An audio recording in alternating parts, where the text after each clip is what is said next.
对这些不同的方法做一些实验分析跟讨论。好，所以这也是期末专题让大家分组的原因。好，那所以就提供给大家参考，就是如果说同学们对于作业跟期末专题的这个差别有些疑惑的话，这样子。诶，我看到有同学举起了手，这是什么意思？我看一下。哦，好，是不小心按到了吗？好，没事哈，应该没有问题吧？还是如果同学有问题，可以留言在即时讯息这边。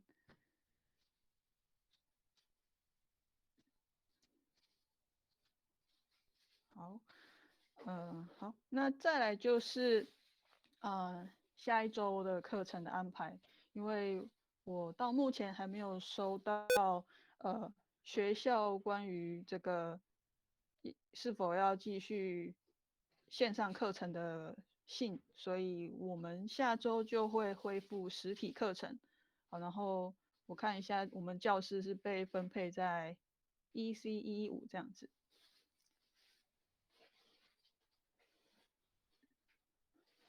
Okay, so let's begin our lessons now. And last week we briefly introduced some hard topics in natural language processing.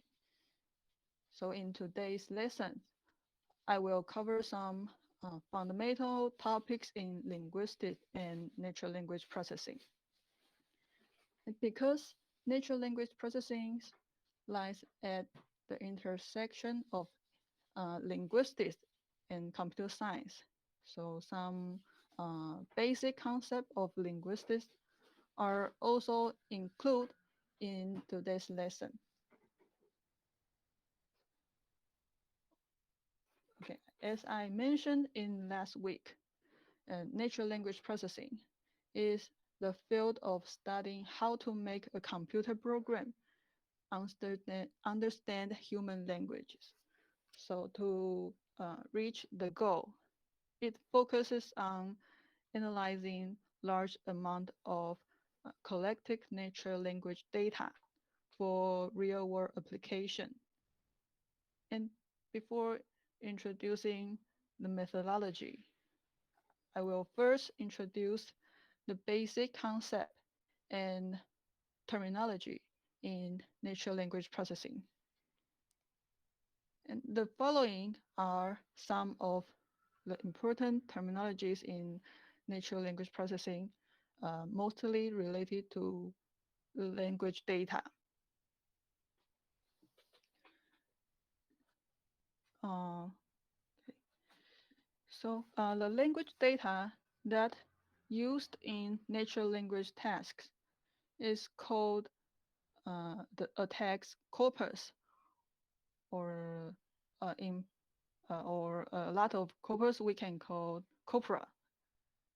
So a corpus is a computer readable corpora collection of text or speech.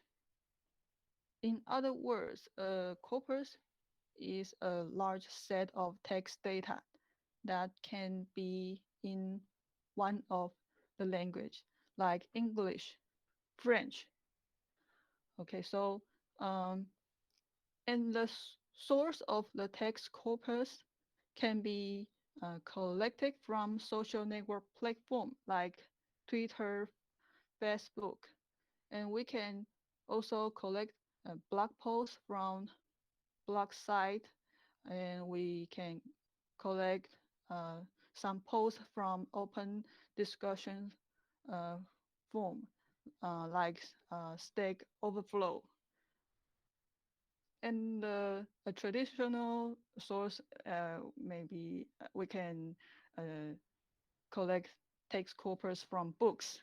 Okay, so every source that you can crowd words on it can be collected as a corpus.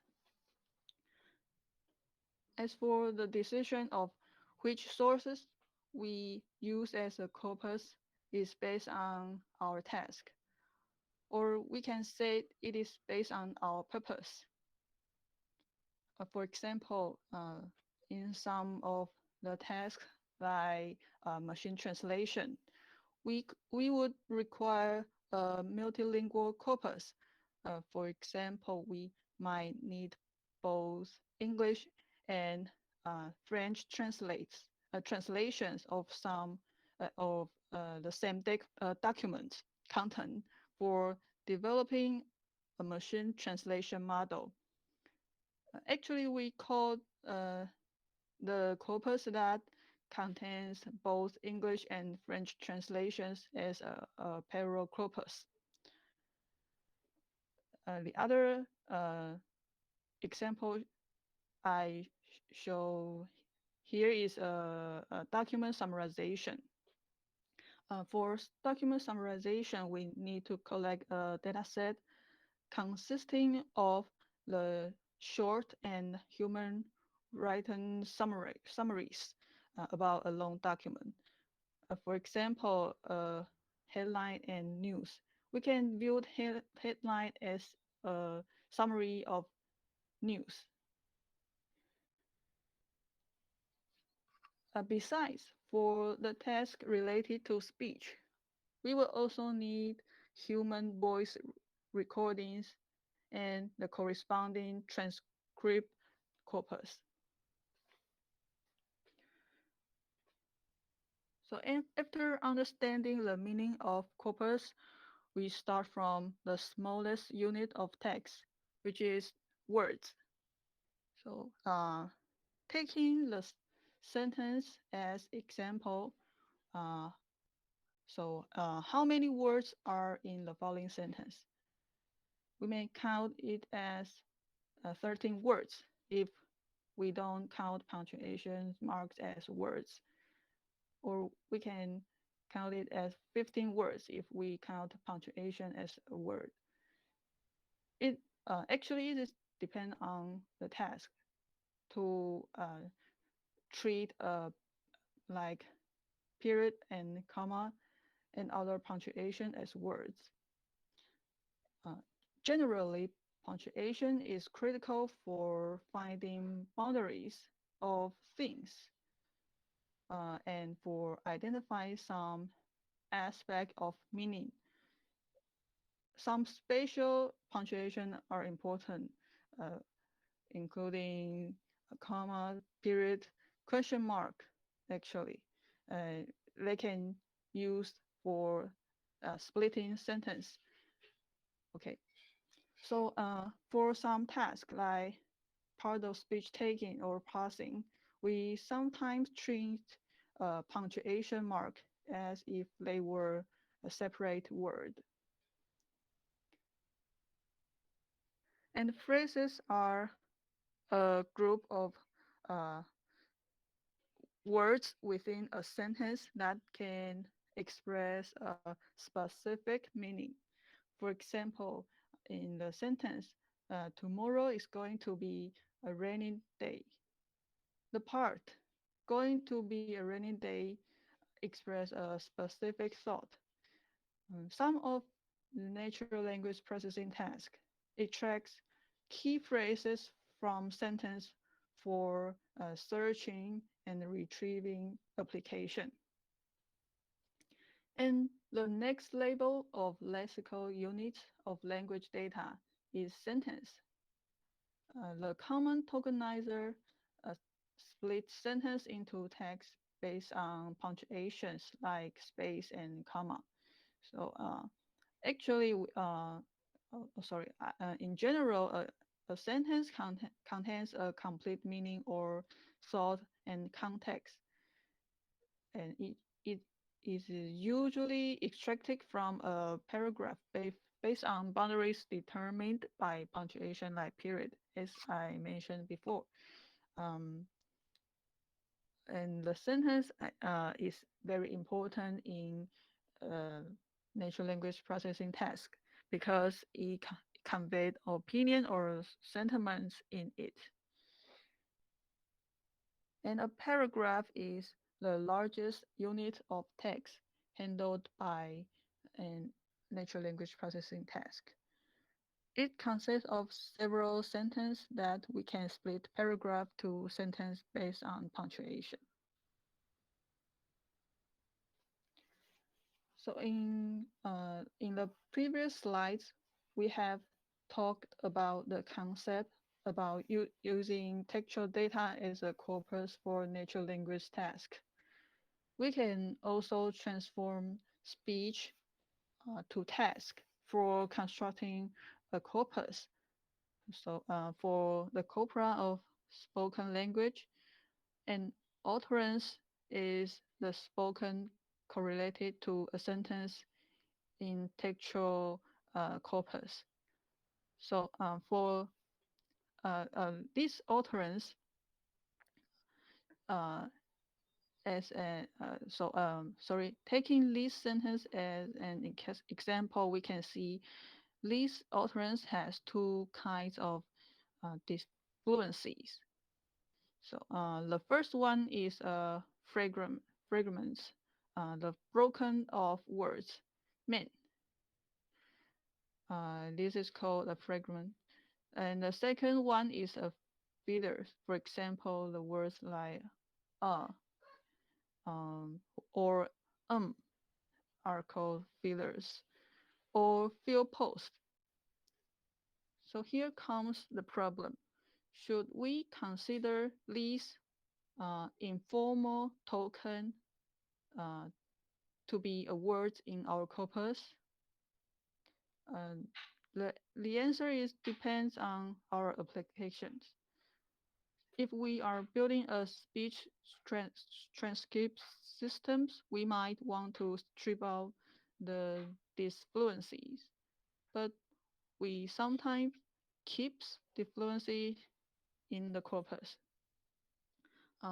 Disfluencies like or are actually helpful in speech recognition uh, for predicting the upcoming words because they may be a signal that the speaker is restarting the cause or ideas, and so for speech recognitions, they are treated as regular words.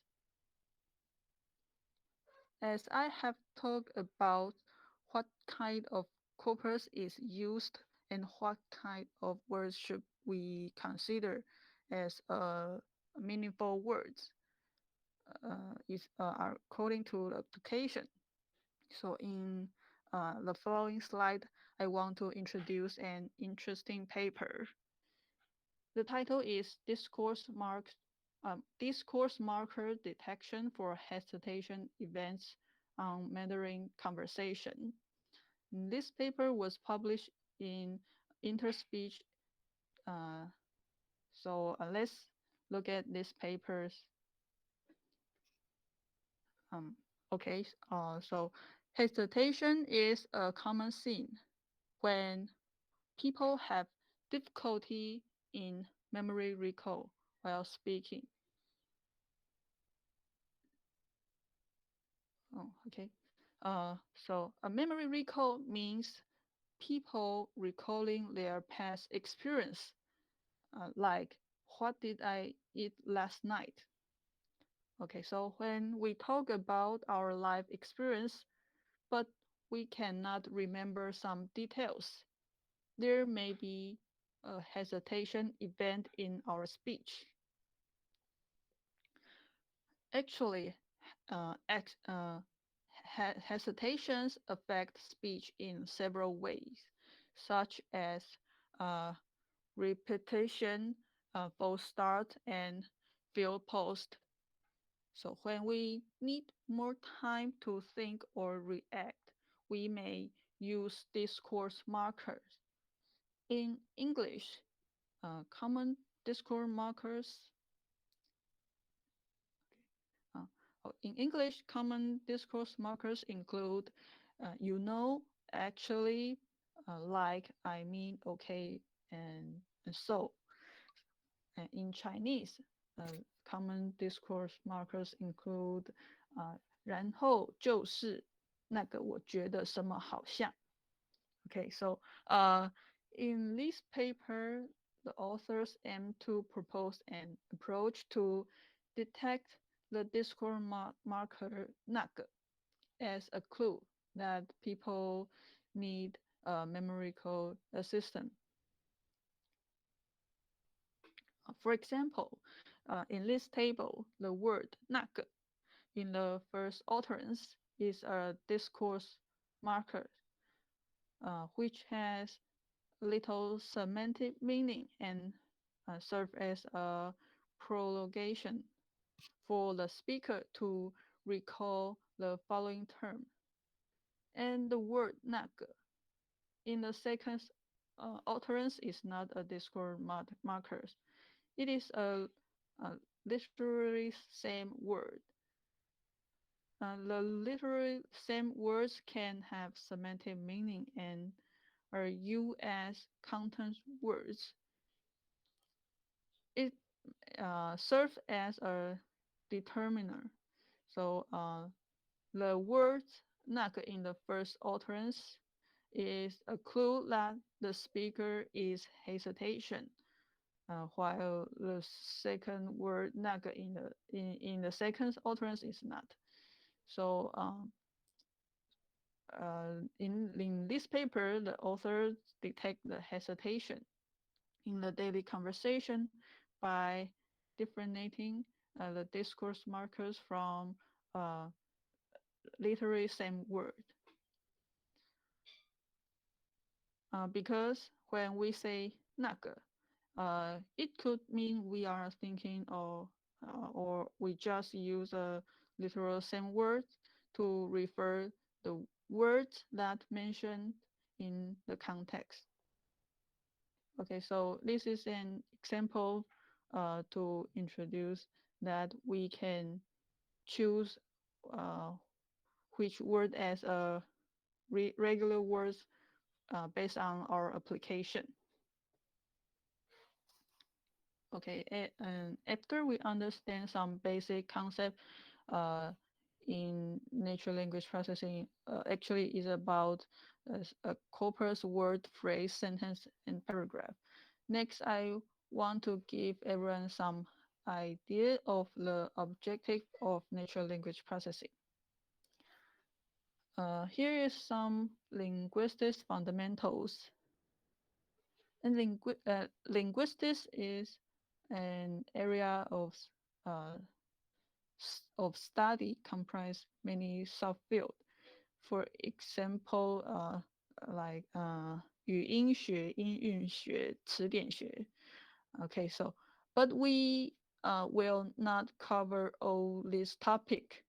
We will talk about the most important aspect of linguistics directly related to natural language processing in computer science.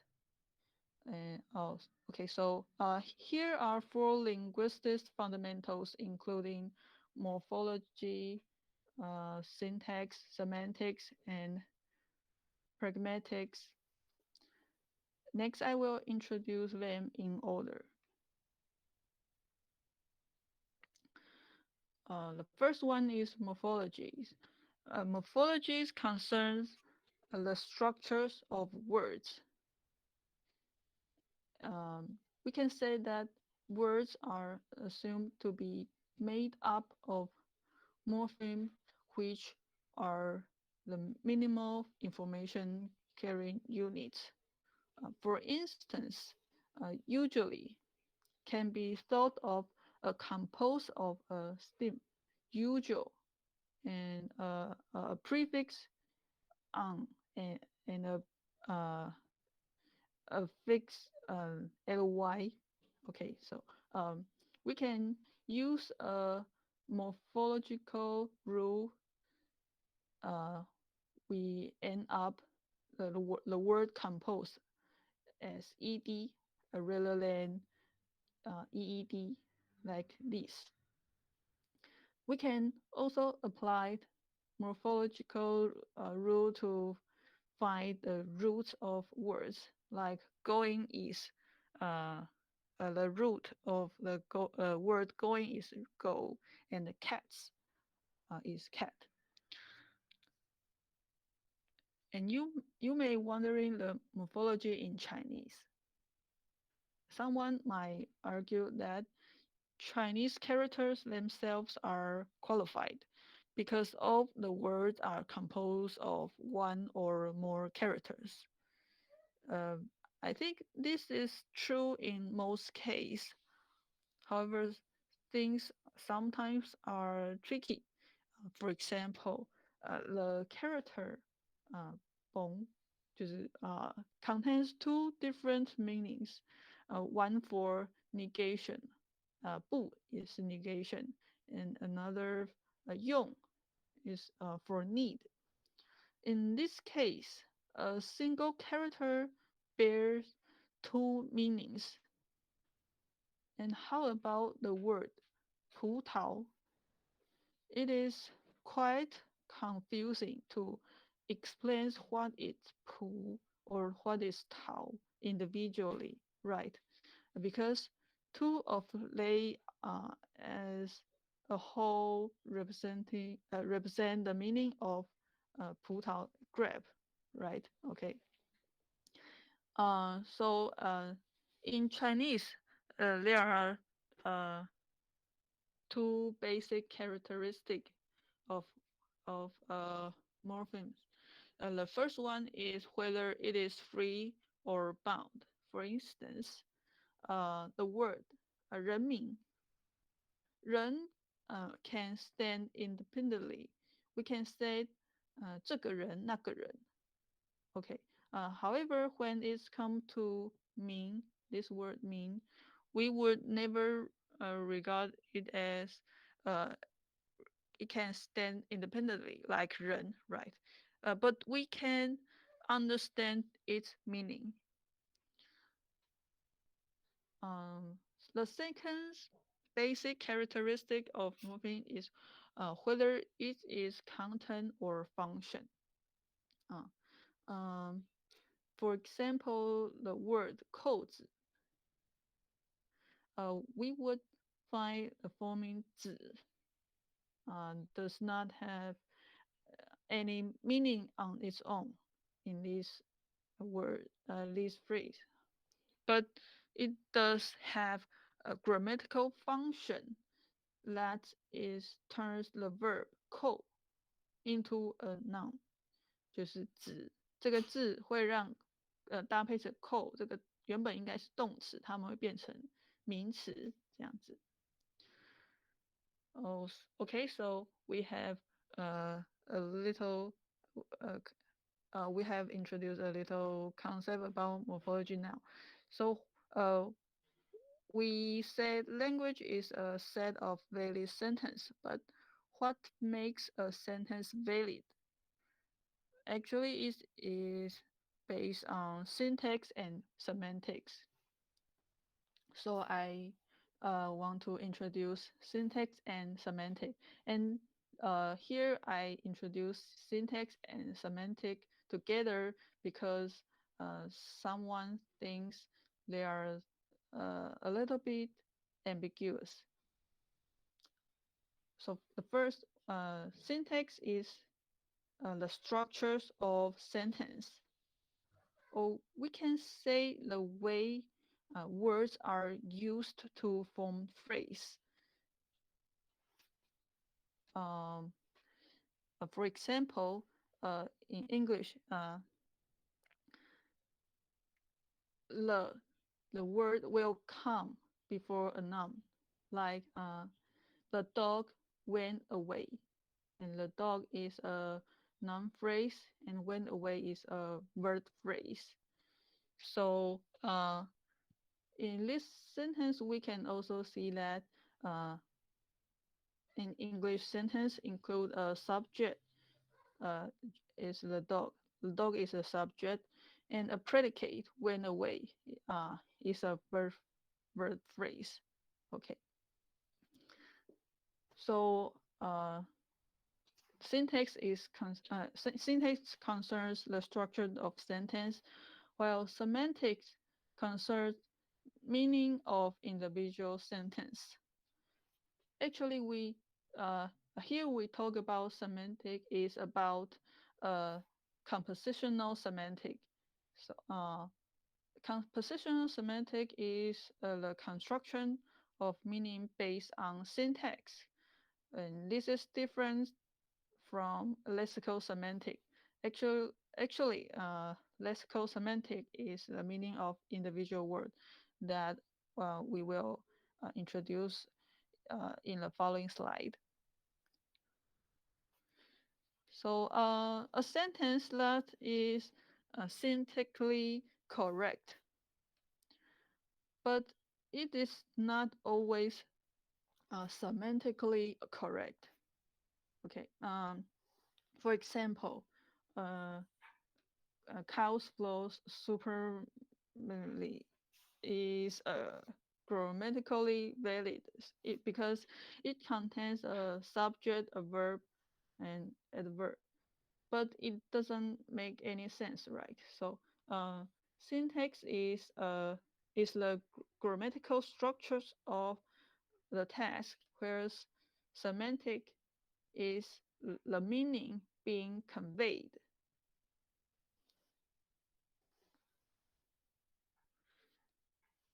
As for pragmatic, it concerns meaning in context. Uh, Compared to semantic, it is commonly defined as the study of meaning. As for pragmatics, it is generally referred to as the study of meaning in context. Okay, here is some examples. So, let's okay. Utterance are always understood in a particular context, right? Here are some contextual dependent situation that related to the study of pragmatic. So the first one is universe of discourse. Here is an example. Every dog barked. This sentence doesn't mean that every dog in the world, but only every dog in some explicitly or implicitly contextual set. Okay, and the second characteristic is response to questions. It only makes sense in context. For example, who come to the party and someone responds, not Sandy. So this is uh, based on some context. Okay.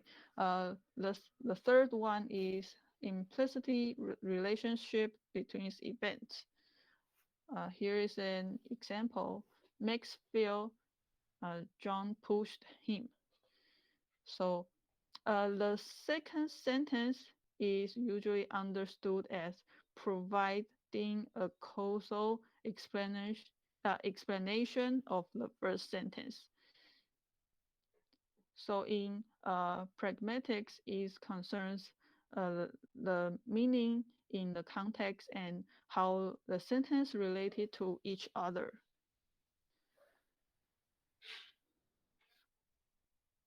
Okay, for after introducing some basic concept in linguistics, we will go through some statistical techniques related to the concept in natural language processing. And I will say that the ultimate goal of research on natural language processing is to parse and understand language. So the prediction techniques can be used for word class rather than just individual word for understanding the meaning of the sentence. And one important application is the part of speech tagging. Actually, we usually say part of speech to POS tagging. The part of speech indicates how the word function in meaning and uh, grammatically within the sentence. And we will usually see the word tagging in natural language processing. So what is tagging? Tagging is the task of labeling each word in a sentence. So the task of part of speech tagging is to decide whether each word is noun, verb, or whatever. Okay. Uh, so here is an example. Uh, your model uh, will take a sequence of words as input and output a sequence of text. And these texts are uh, part of speech text. Okay. For example, Janice is noun like this. Okay. And there are 8 parts of speech in the English language, like noun, pronoun, verb, adjective, uh, preposition, conjunction, and so on. So the most common target data set are the pantry bank or brown corpus. As I mentioned before, that the corpus is can be used for natural language processing text. So when we want to train a part of speech tagger, we can use the pantry bank. The pantry bank consists of a parsed collection of text from journal articles, uh, telephone conversation. So we can use these data set to train, to obtain a part of speech taker by utilizing the methods of statistical machine learning. But actually, that uh, words are ambiguous, that words may have more than one possible part of speech. For example, the sentence, "They can fish."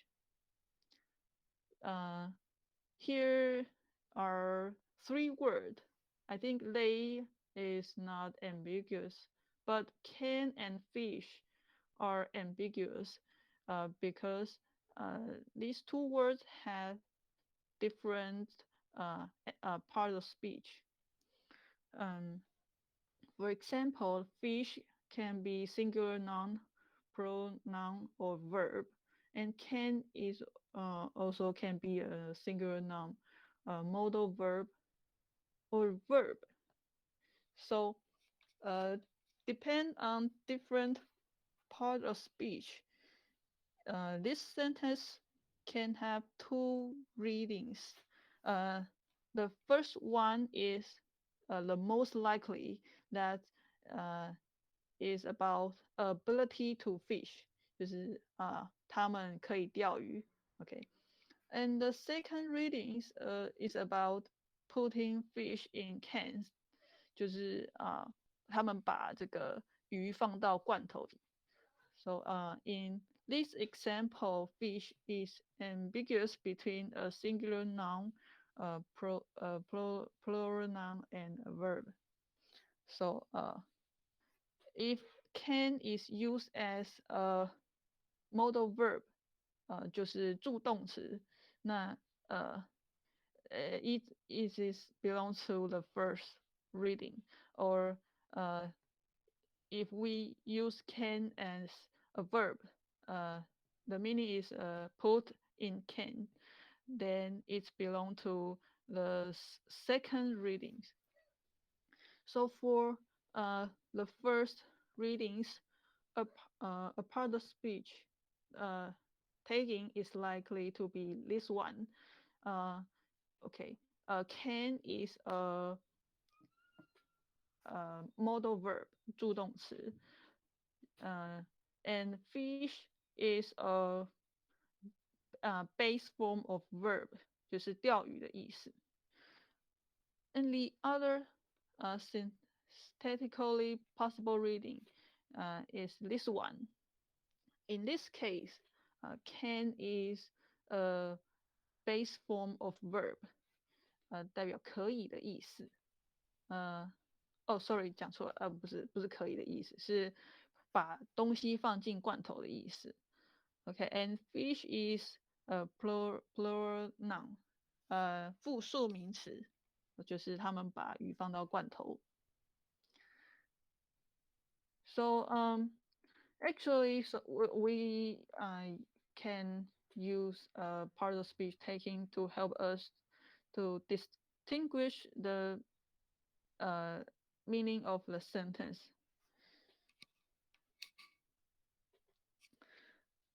After introducing part of speech taking, next I want to discuss syntax in a way that is much closer to the standard notion in formal linguistics.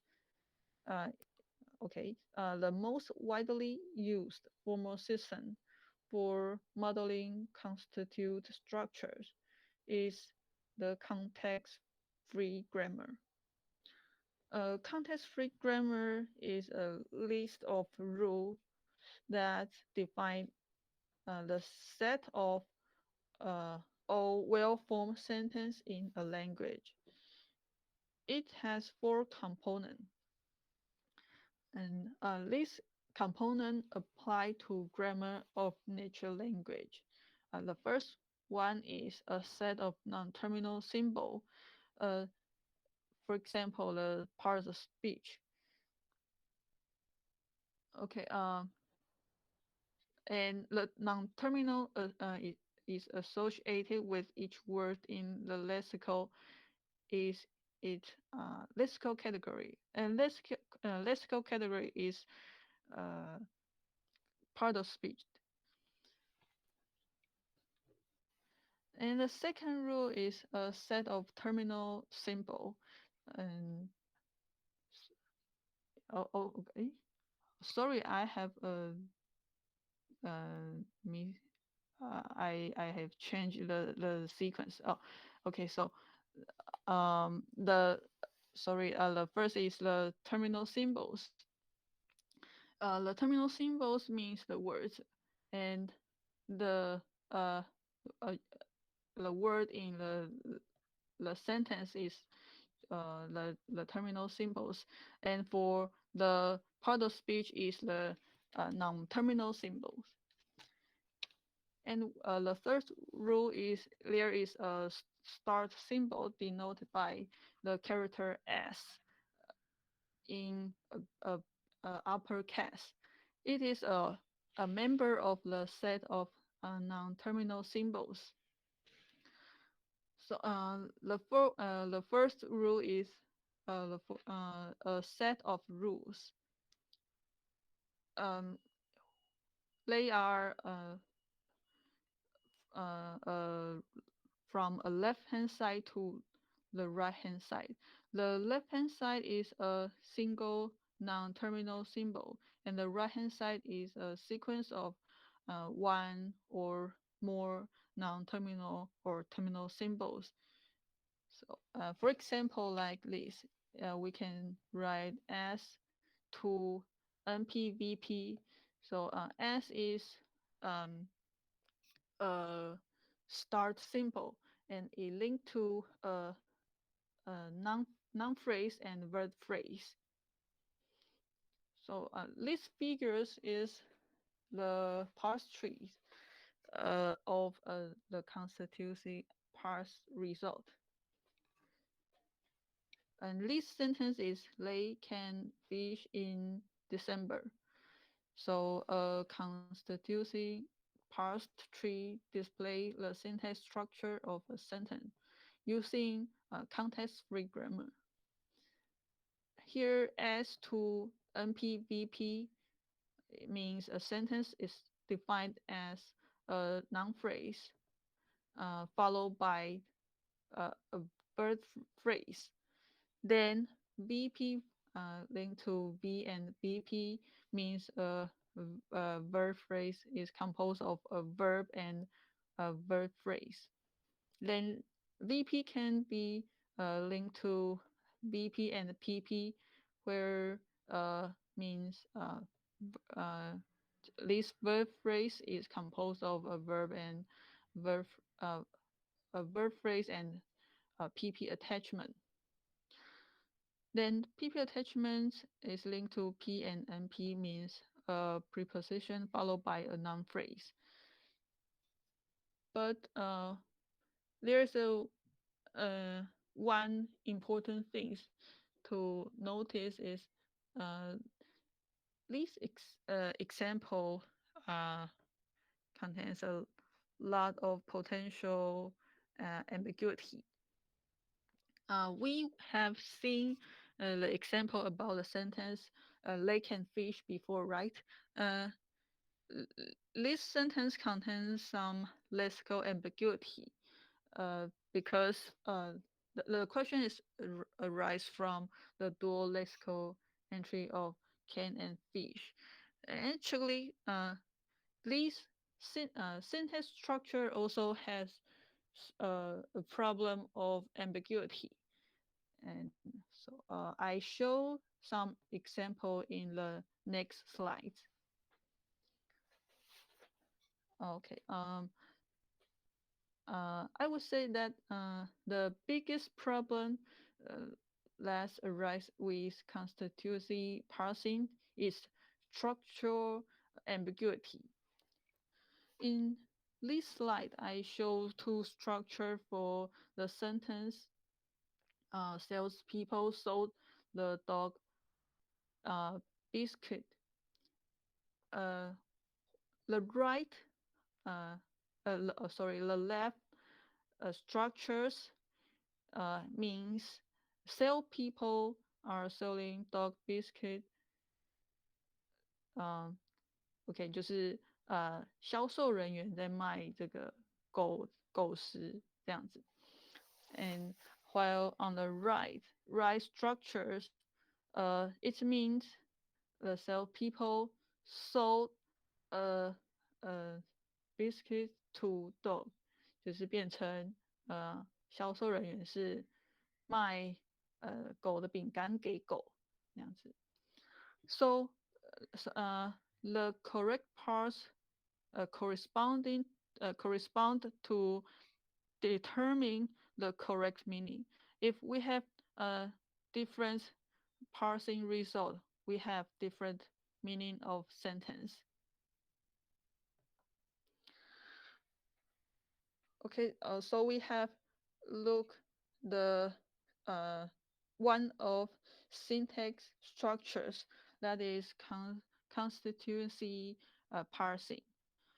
The other main main way to analysis syntax structures is dependency parsing.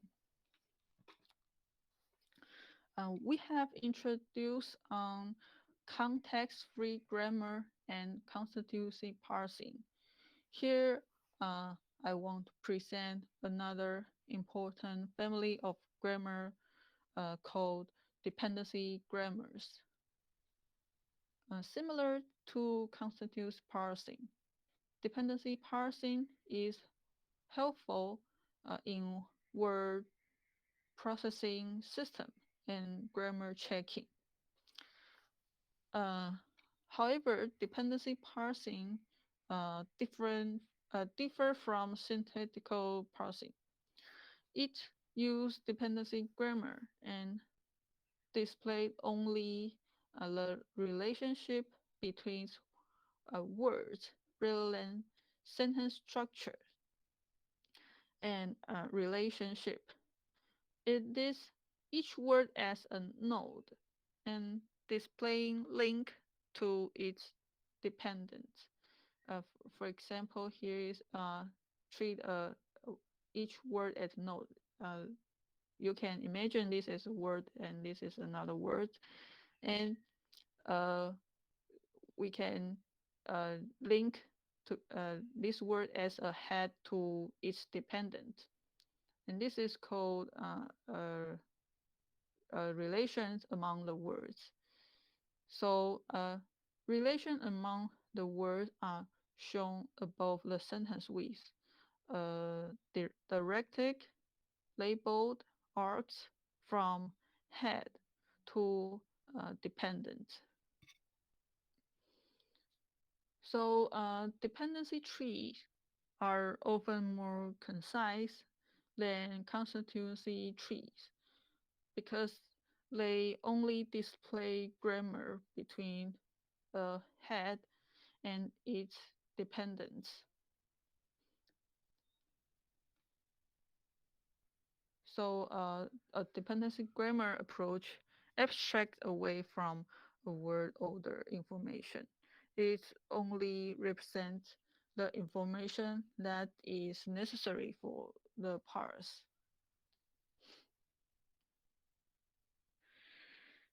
And these figures shows a dependency style analysis, which uh, which differs from we have seen before that the constituency parsing result, right?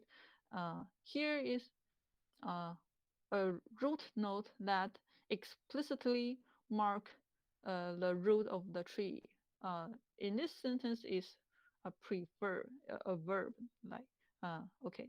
So this verb prefer is the head of entire structure, and note that there are no node correspond to phrasal constitutes or lexical category part of speech, actually, in the dependency uh, analysis. The internal structure of the dependency parse consists solely of a director relation between lexical item in a sentence. For example, there's a relation between I and prefer, and the relation is defined as a unsubject. So we can call the relation between the head and its dependent as head dependent relationships. These head-dependent relationships directly encode important information that is often hidden in the more complex phrase structured parts. For example, the, the verb preferred. Okay, the arguments to the verb prefer, which is uh, flight, are directly linked to it. There is a link from verb to fly uh, in these dependency structures. While their connection to the main verb is more distant in the phrase structure tree, uh, or we can say it will be uh, more distant in the constituency parsing tree. Similarly, the modifier of flight, such as morning and Denver, are linked to it directly in the dependency structures. So based on these relations, we can easily to analyze the relationship among the words. For example, we can know that uh, the verb prefer the the subject of the preverb is I and the object is flight. So we can know that the user, the speaker is talking about uh, he or she uh, like the flight and what kind of flight he or she like. So another uh, advantage of dependency grammars is their ability to deal with language and that are morphologically rich and have a relatively free word order. And so it can be applied on different language. And now we have seen some parsing technique like part of speech taking, constituency parsing, and dependency parsing. These parsing methods are useful as a way of annotating a corpus because it makes us uh, it make it easier to extract some type of information. As for semantic, it is uh, an area of linguistics that studies meaning, but it cannot be studied without reference to syntax because any meaningful phrase or sentence is always uh, composed of a phrase or a sentence. Um, so it must have a certain structures. Okay, so here we are talking about the compositional semantic, which concerns the construct of meaning based on syntax. And uh, uh, if we understand how participant related to event in the sentence, we can answer the questions about uh, the content in this sentence, like who did what to whom, and we can also answer the question about when and where. So semantic is uh, really important for us to uh, apply it in the task of question answering in natural language processing.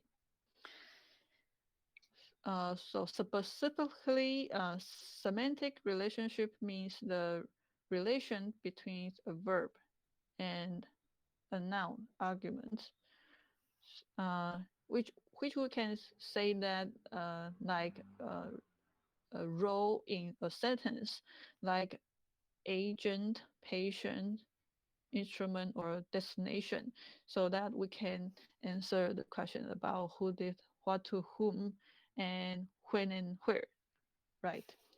Um, so uh, in this case, uh, in this way, the computer can answer how participant related to event. Okay,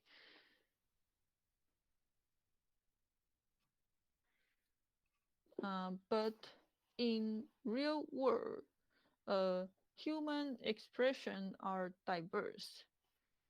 Let's look at this sentence: a purchase of stock by XYZ Corporation. Here is a purchase event, and the participant are XYZ Corporation and some stock. Here, the XYZ Corporation is the buyer. Um, this purchasing event and its participant can be described by uh, several surface form like these. Um, the event can be described by a verb like a bought and a sold, or a noun, purchase. And XYZ corporation can be the syntactic subject of both. It is, in this example, right? Uh, XYZ corporation is a subject of both. And it can be the indirect object of sold, like in the second example, XYZ Corporation is the indirect object of sold.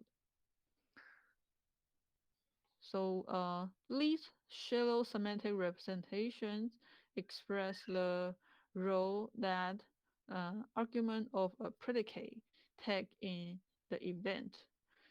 Uh, Actually, we also call it semantic role.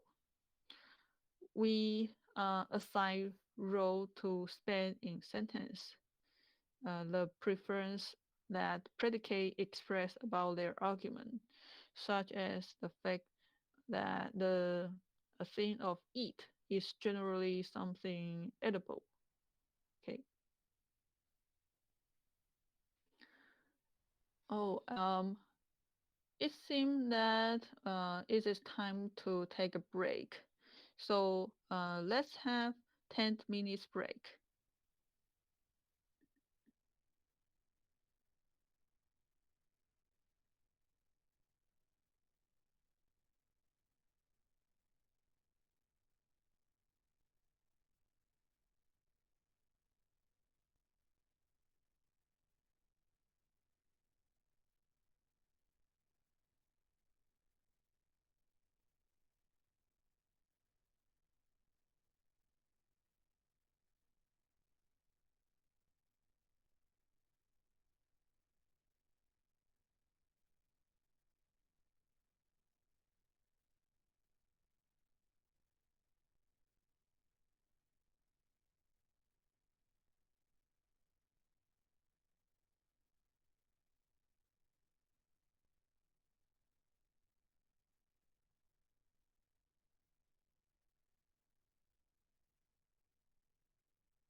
好，那我们再来上课吧。在上课之前呢，就是在跟大家提醒一下嘛，就是我们有要分组嘛，做期末专题。那我现在偷看了一下大家分组的情况，有蛮多同学已经有填表格了，那就是在这边再提醒大家，就是可以赶快找同学一组，然后把名单填上来。然后如果就是像同学想要争组员的，就可以把你们的联络资讯放到备注这边。然后如果说你可能没有可以一组的同学，可以把你的联络资讯放在这边。那像是这边有同学没有办法，就是他可能没有可以一起同一组的同学，那像这边有同学在真人，或许你们可以联络一下这样子。好，所以就是在这边再提醒大家，记得分组。那回到一开始在课程最一开始有提到我有收到的问题，就是可能同学会觉得说，是不是一定要分组啊？那我是觉得说，如果能够有组员一起做期末专题的话，会比较轻松。呃就是虽然我觉得可能同学们都很聪明，你们做题目做作业啊，做期末专题一定都没问题的。那只是说我们不要让这一门课的修课压力太大，所以就是如果有组员可以跟你一起分摊期末专题的话，这样子可能同学在修其他课也会轻松一点。好，那就关于分组的事情就先到这边。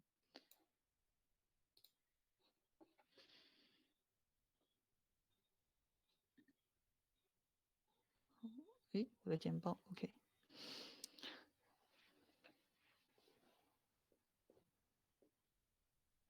Okay, so we have talked about that the human expressions are diverse, and uh, a meaning can be uh, expressed in various surface form. It also uh, the make we hard to parse the semantic. And we have also talked about the semantic role in the sentence. For example, here is we have talked about that uh, the uh, XYZ corporation is the uh, syntactic subject of verb bought, and the stock is the object of the uh, this verb bought. So next slide, I want to introduce semantic roles in detail. Generally, in a sentence, that a noun phrase or usually uh, a noun phrase are arguments of verbs. So semantic roles, we can say that semantic roles denote different semantic relation that a noun phrase plays, that a noun phrase plays with respect to the action or state described by a predicate of a sentence. So if we are going to be able to answer questions like who broke the windows, or uh, do any further kinds of natural language understanding of this event, we have to know the semantics of these arguments. So in this example, Sasha broke the window. The role of the subject of the verb broke is Sasha, and Sasha is a breaker, right? In other words, the deep roles are specific to each event. Like this is a breaking event, it will have breaker, Sasha, and the object uh, being um, broken is window. So the subject of the verb are agent, and the objects of the verb are patient. So formally, agent is a conscious actor which perform an action with control, or we can say on purpose, and has a physical, uh, visible effect on an object. As for patient is an affected object that a physical action is acted on it. Both of agent and patient are usually noun or noun phrase. Uh, for example, in these two sentences, the agent is John, and the patient is Bill. So as speaking on the first example, Sasha is agent, and the window is patient. So in English, verb takes a subject, which is the noun phrase that appears before the verb. And uh, many verbs take an object noun phrase, which normally appear intermittently after the verb. Besides, pronouns uh, be can be also viewed as a subject uh, when subject they are subject of a verb, and it it can also be in the object case when they are object of a verb. So as we have talked about, human expressions are diverse. The surface form may be complicated because the active of the active and passive voice, like hit and was hit.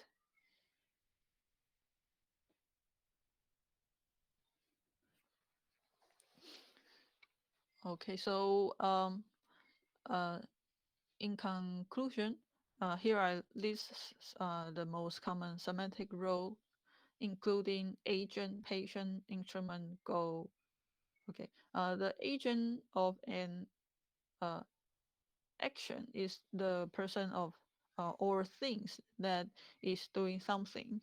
The patient is the person uh, or things that is having something done to it.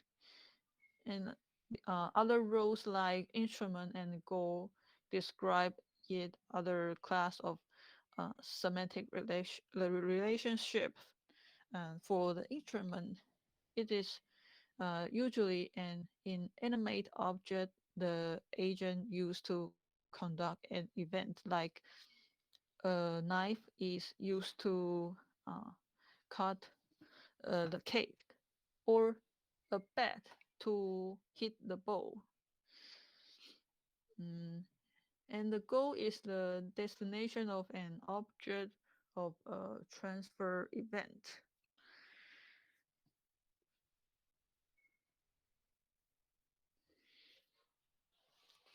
So there are two commonly used lexical resources uh, to make use of these alternative versions of a semantic role. And we can use these two commonly lexical resource to uh, train our own semantic role labeling model. The first one is the proposition bank. We also call it proper bank, which use both proto-role and verb-specific semantic roles. So the proper bank is a resource of sentence that are annotated with semantic roles. Uh, it there are two there are various language supported by pension banks. For example, uh, the English proper bank label all the sentence in the pantry bank, and the Chinese proper bank label sentence in the pan Chinese tree bank. And because of the difficulty of defining an universal set of semantic role, the semantic role in proper bank are divided with respect to an individual verb sense. Each sense of uh, verb has a specific set of roles, which are given only a number rather than names. For example, it is named as ARG0, ARG1, ARG2. In general, uh, ARG0 represents the agent, and uh, ARG1 is patient. ARG2 is often the instrument attribute or state, uh, end state. Okay, so uh, note that apart from ARG0 and ARG1, which are agent and patient, the semantic of other roles are less consistent in proper bank and is uh, being defined specifically for each verb. So to sum up, the goal of the proper bank project is to create a corpus for text annotated with information about basic semantic proposition.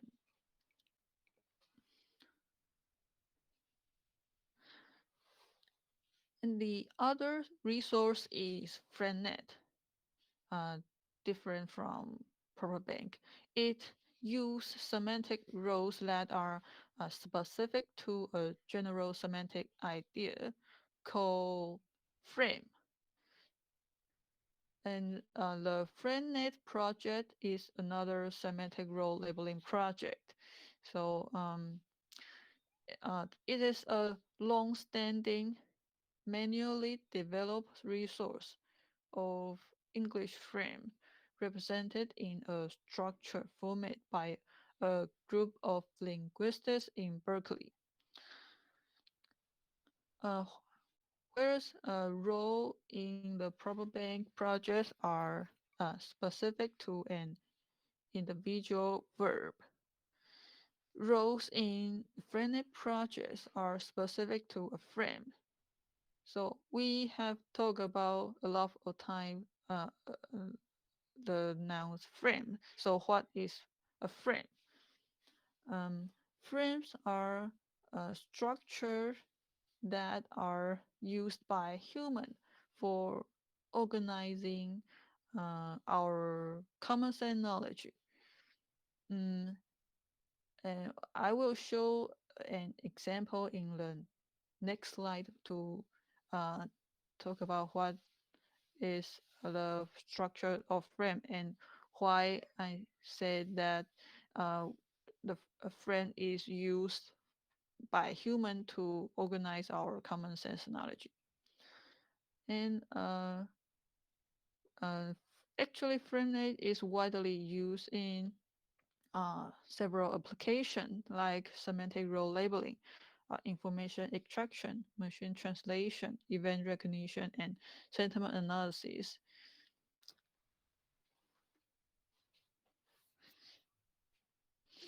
Oh, okay. So a frame in FrameNet is a background knowledge structure that defines a set of frame specific semantic role called frame element and include a set of predicate that use these roles.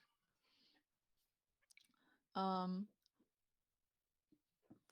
each word trigger a frame and profile some aspect of the frame and its element.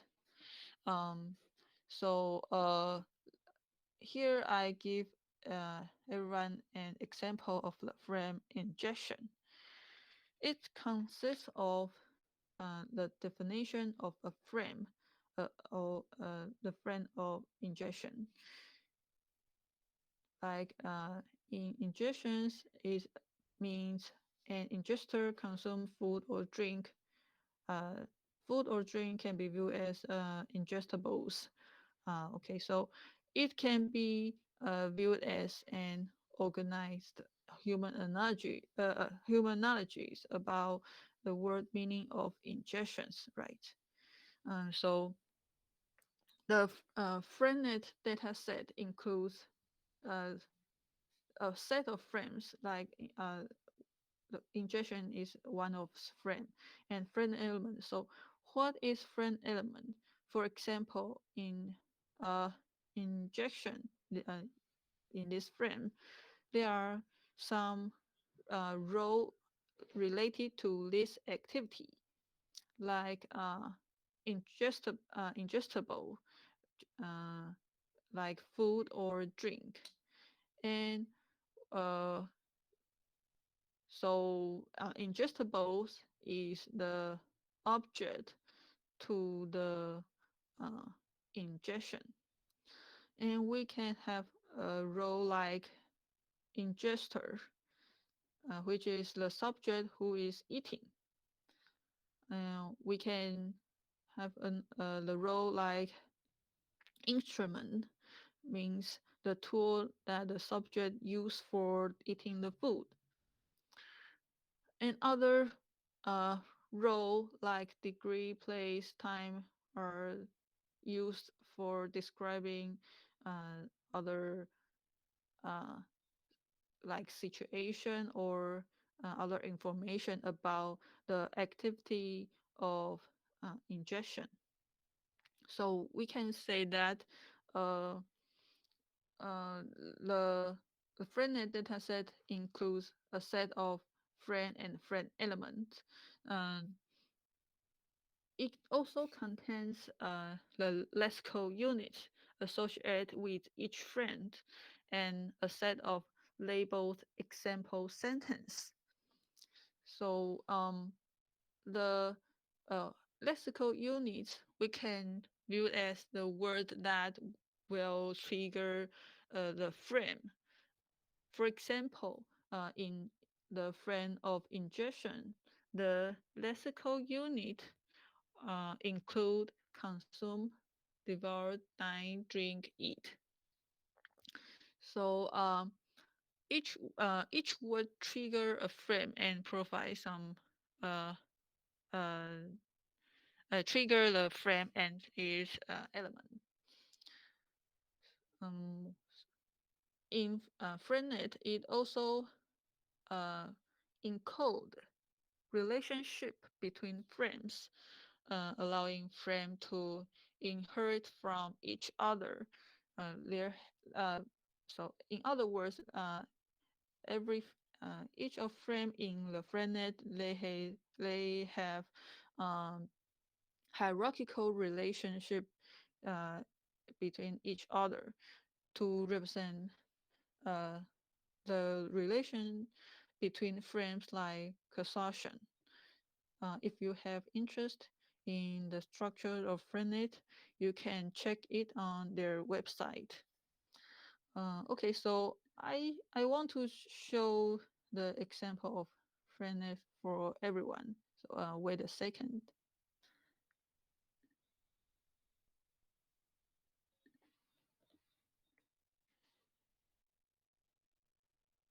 I think I have provided the URL link. Okay, here is a link. So you can copy this link into your Chrome. Okay, so um, and this is the website of FriendNet.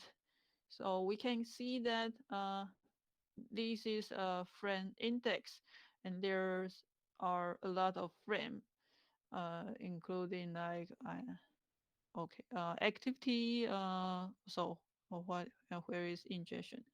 Um, Let me see. Okay, ingestion here. Okay, so um, oh, sorry. Okay, so this is the definition, and it records the friend element.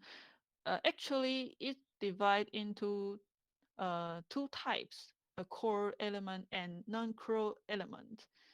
Actually, we can view the core element uh, as the uh, subject and object, or we can say the agent and passion to the predicate.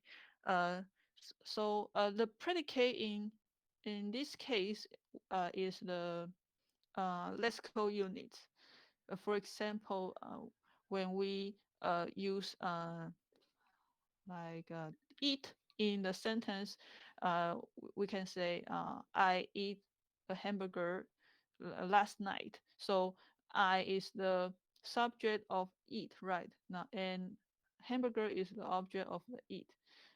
And we can map to uh, the core friend element.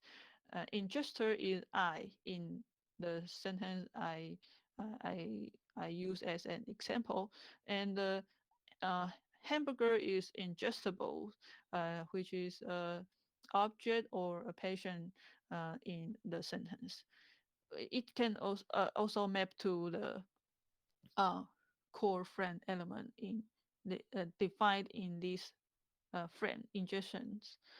And the linguistics in Berkeley, they also define non-core element, including degree, duration, instrument, manner, like uh, about the extent to which the ingestible are consumed. Okay, um, and place is easily to understand that we can mention the place we eat. Uh, so place indicate where the event take place. And time is yeah time is used for indicating when the event occurs. And besides, I have mentioned that there are some hierarchical relationship between these frames. So here is some information about their structure. For example, ingestion inherits from ingest or manipulation. So it can use for cause motion. Okay. So if you um, want to conduct some task like semantic role labeling, FrameNet uh, is a useful resource for us to utilize to understand that the meaning of each word in the sentence. And you can see that there are a lot of frames in here. And it is defined by linguists. I think it is kind of um,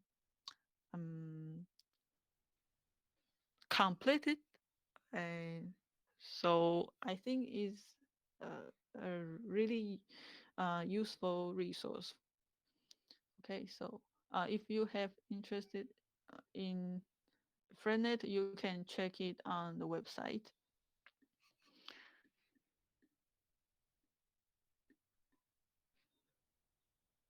Okay, back to our slide. So we have seen the FriendNet website, and here is the example like ingestion, and there are a lot of friend you can check it. Um, so I have mentioned that the semantic role labeling task. So what is uh, semantic role labeling? Semantic role labeling is the task of automatically finding the semantic role of each argument of each predicate in a sentence. Okay, so for example, I have mentioned that the sentence "I eat hamburger last night." It is a predicate, I is a subject, and uh, hamburger is an object. So um, the role in this sentence is uh, that I is an argument of the predicate, and hamburger is also an argument to the predicate eat, right? And so semantic role labeling is to uh, find out uh, least role to the predicate. Current approach to semantic role labeling are based on supervised machine learning, often using FriendNet or proper bank resource to to specify which word are predicate, um, and define a set of uh, rows uh, used in this text. So these annotated dataset like FriendNet and ProBank are served as training and test set for us to obtain to train a semantic role labeling model. And so, for example, this sentence is I copied from the FriendNet. Uh, this example is the wolves devoured the carcass completely. So devour is a predicate.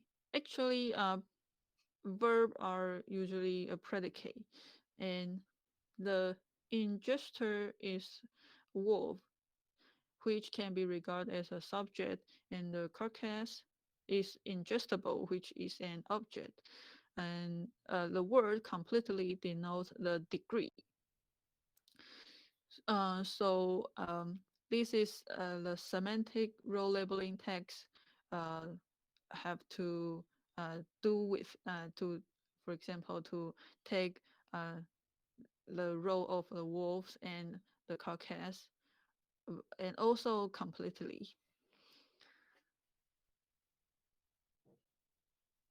Okay, so I have introduced the FriendNet in English. Actually, FriendNet have also been developed for many other languages, including Spanish, German, and Japanese, Italian, and Chinese. Okay, this paper is about constructing Chinese FriendNet, and the title is Transfer of Friend from English FriendNet to Construct Chinese FriendNet, a bilingual corpus-based approach.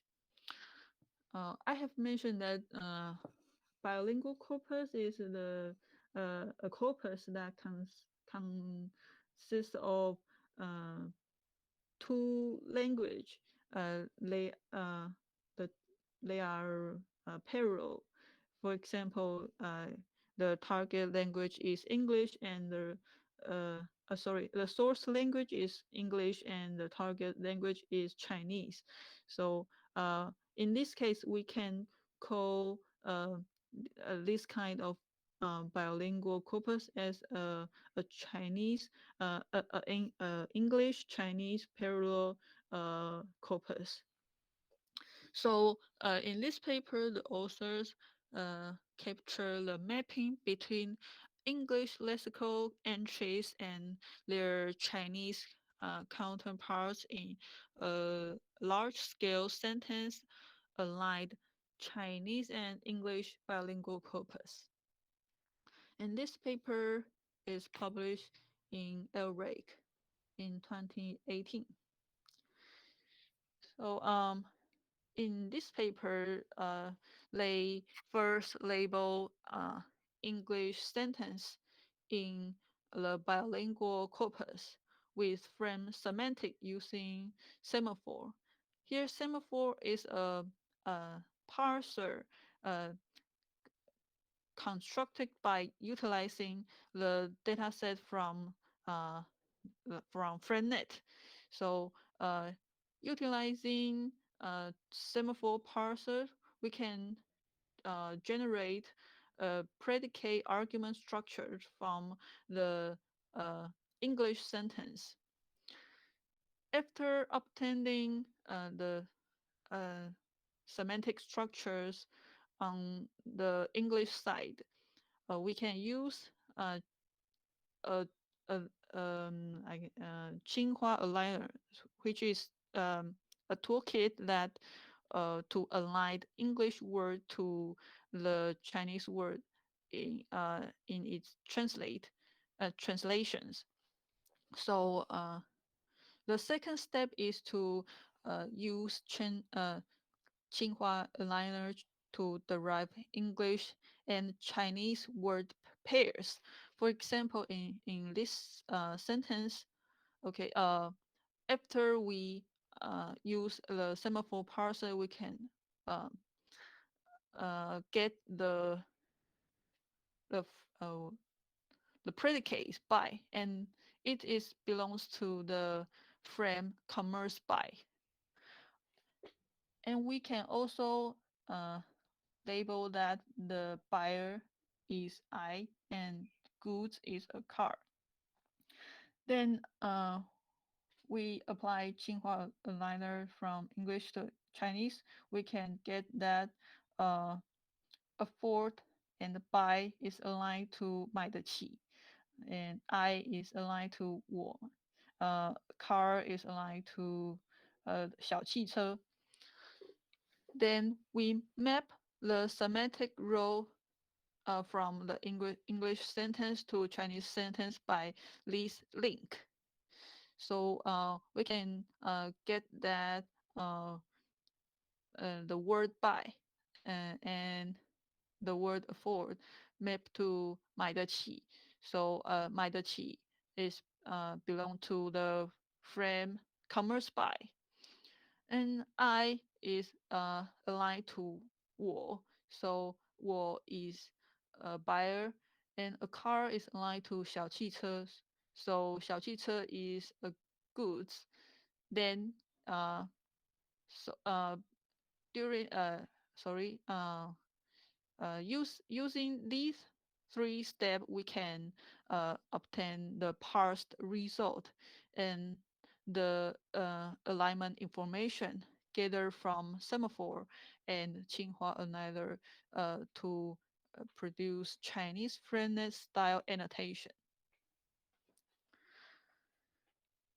But there are some imperfect English Chinese alignment, right?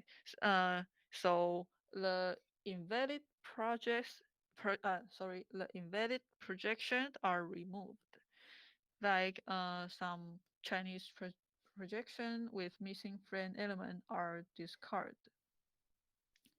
So after clean the data, we get uh, the uh, English FrameNet map to the Chinese lexical unit seat. Here is some example of verified lexical unit seat. For example, okay, visiting. Okay, visiting. The friend visiting is linked to the Chinese lexical unit like 客人、访客、嘉宾、来宾. So in other words, the Chinese word 客人、访客 will trigger the friend visiting.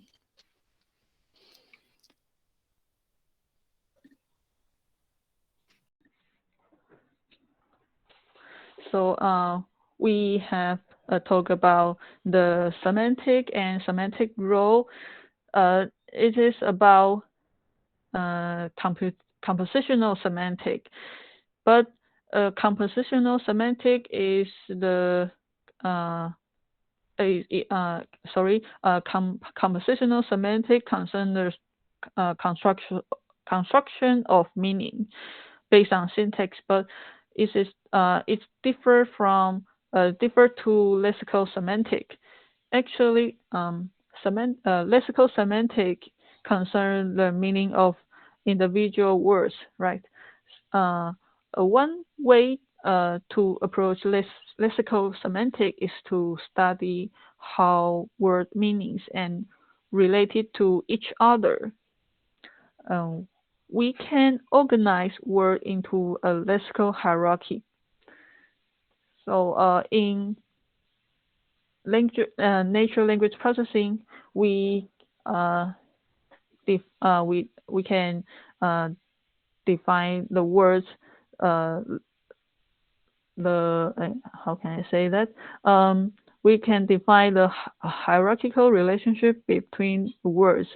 For example, one of the relation is hypernym and hyponym. Hypernym is a word with more general sense. For example, animal is a hypernym of cat, and hyponym is the word with a more specialized meaning, like cat is a hyponym of animal. 也就是说，动物是猫的上位词，那猫就是动物的下位词这样子。Okay, and autonomy are words with opposite meanings like hot and cold or long and short. Then synonyms means two words with the same meaning. For example, police and cop. They are nearly in the same meaning.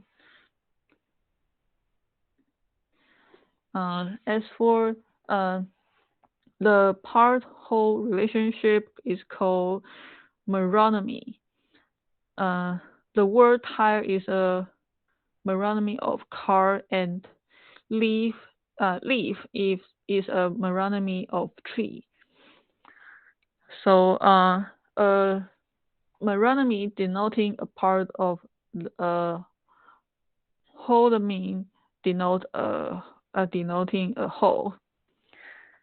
Then homonymy are words that are written the same way, but are really two different words with different meaning, which seems unrelated. For example, suit. The meaning of suit can be lawsuit and set of garment. So, for example, 就是说西装，这个英文字 suit 它可以是诉讼，或是又有成套服装的意思。And the other example is bank. Bank can be represented as a river bank and financial institution. 也就是银行，就是应该说 bank。BANK 这个单字它是有银行的意思，也就是金融机构。那它有可能是河岸，就是有不同的意思。So then if a word's meanings are related, we call it uh, polysemy. Um, uh, for example, the word branch uh, is belong to this case because it sends nature's subdivisions of a plant and a separate but dependent part of a central organization. Branch, branch，它这个单字它有可能它是一词多义的，就是它有树枝跟分支分布的意思，但它们是相关的。Okay, so actually, lexical ambiguity can refer to both 这个同音异义或是一字多义。Okay, and English has many 一字多义的字。Okay, for example, the verb to get can mean procedure, like I will get the drink, uh, uh, and sorry, become, for example, she got scared, or understand, I got it in this case. So a well-known resource that contains the hierarchic relations information about the words is WordNet. The WordNet is a main resource for lexical semantic for English. It is a hierarchically organized lexical database. Because the words are ambiguous, as we have seen in the previous slide. The same word can be used to mean different things. The word bank can be represented as a financial institution or river bank. So we can say that a sense or word sense is a discrete representation of one aspect of the meaning of a word. So WordNet is can be used in uh, these situations that WordNet is a large online database that represents word sense, and it represents relation between sense. So, for example, there is an relations called is a relation between dog and mammals. So it means a dog is a kind of mammal, and a part whole relations between engine engine and car, which means an engine is a part of a car.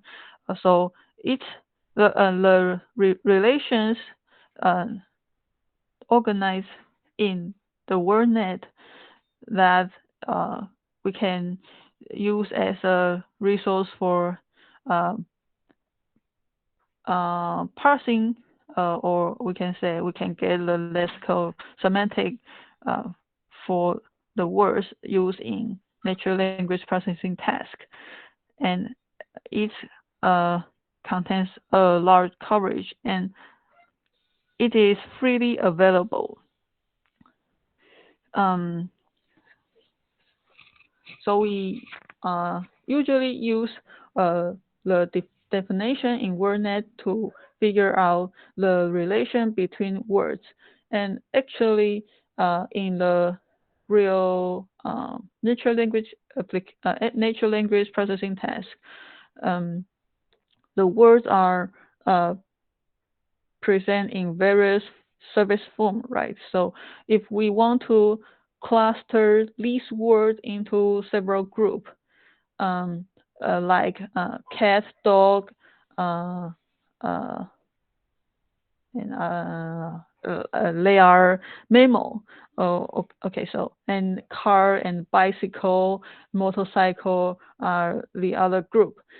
In this case, we will choose WordNet to help us to group this word to help us to in our downstream task.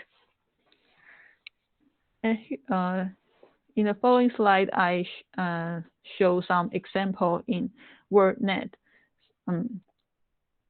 Here is an example about bank we have talked about. So because one of sorry, I rephrase my expression that one of the problem with natural language processing is ambiguity in the meaning of same words used in different contexts, like bank, right? So taking the word bank as an example, we can see that it expresses multiple sense. Being a noun in a sentence, it can be a sloping land or financial institution. 我们可以看到bank，当它是名词的时候，它可能是斜坡，可能是银行等等的意思。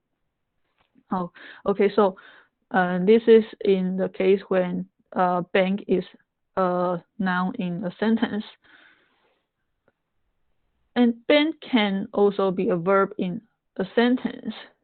So, for example, the verb of bank can be means 撤飞或是开银行存款。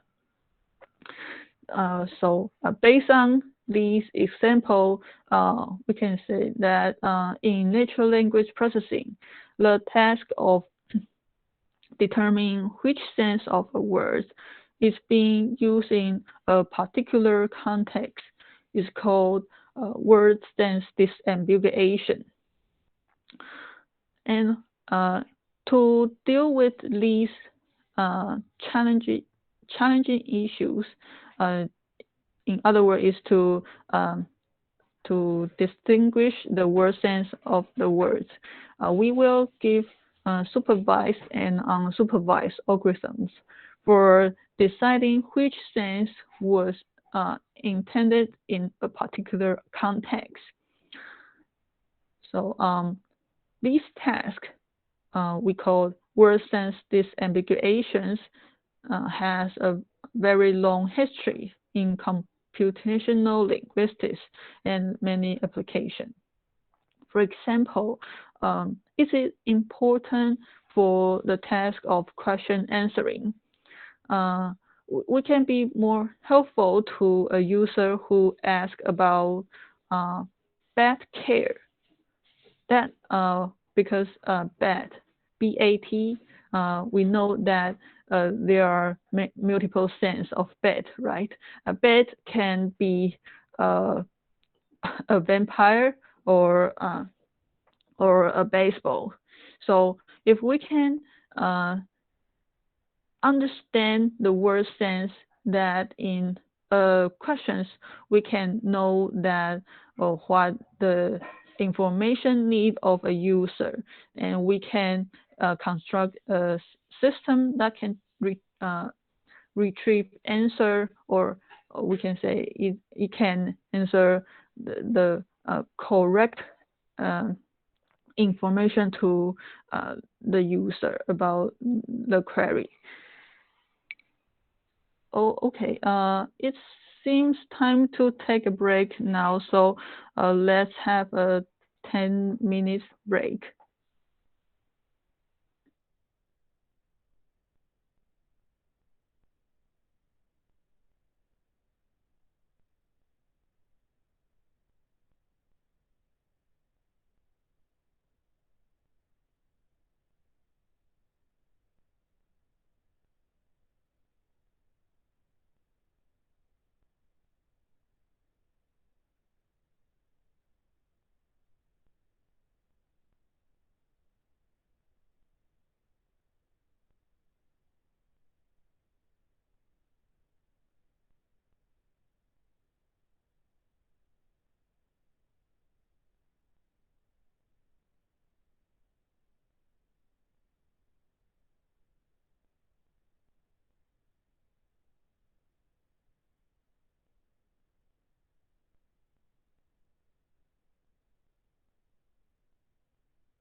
好，那我们再来上课吧。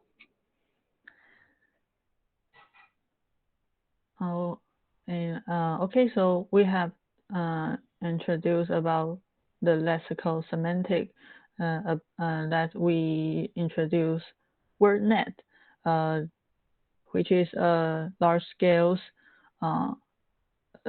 online data sets that consists information about the hierarchical relationship between words.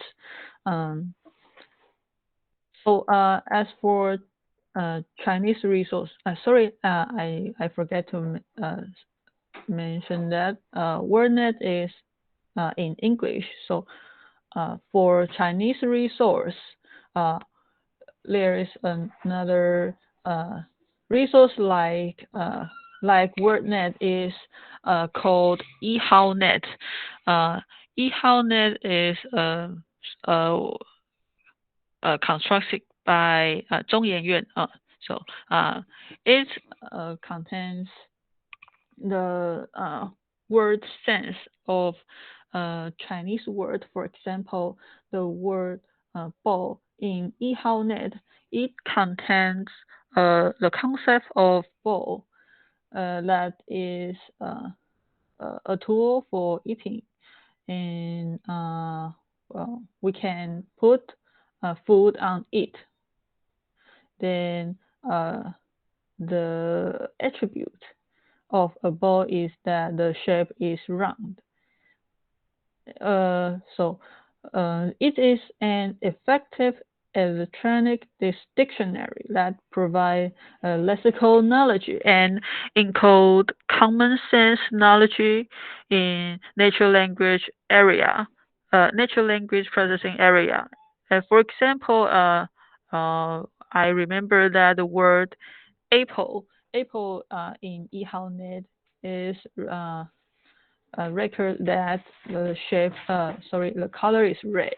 So we can use these attributes to our downstream task to help the model understand the sense of the word.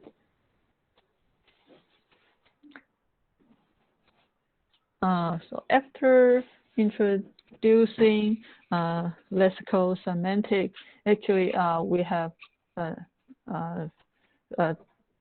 talk about morphology, syntactic, semantic. The last linguistic fundamentals is pragmatics. Pragmatics concerns meaning in context. Actually, it is focused on understanding practical aspects of human action and thought, and it look beyond the literal meaning of an utterance and consider the implied meaning. For example, the speaker says, "Can you pass the salt?" In literal meaning, the speaker is express the meaning like, "Are you physically able to do this task?" The task pass the salt. And if we respond okay, then this literal response meaning is yes. But in pragmatic meaning, the speakers is express the meaning about, "Will you pass me the salt?" And so the response yes in practical meaning is I pass the salt to the speaker. So beyond like we have seen that we talk about the structure and meaning of sentence. In pragmatic, it focuses on understanding the meaning in the context and figure out the relation between the sentence. In other words, how the sentence is related to each other. Okay, So in pragmatic, some research areas are include like discourse analysis. Discourse analysis is part of the study of how knowledge about the world and uh, language uh, interact with literal meaning. Uh, a central problem in discourse analysis is resolution of anaphoric resolution resolution of and anaphoric relation are a pragmatic phenomenon since um, they are constrained by word knowledge. So in pragmatic, here is here are some uh, texts related to pragmatic. The first is understand the scope of quantifier, speech act, discourse analysis, and the forex relation. So I will introduce these tests in the following slide.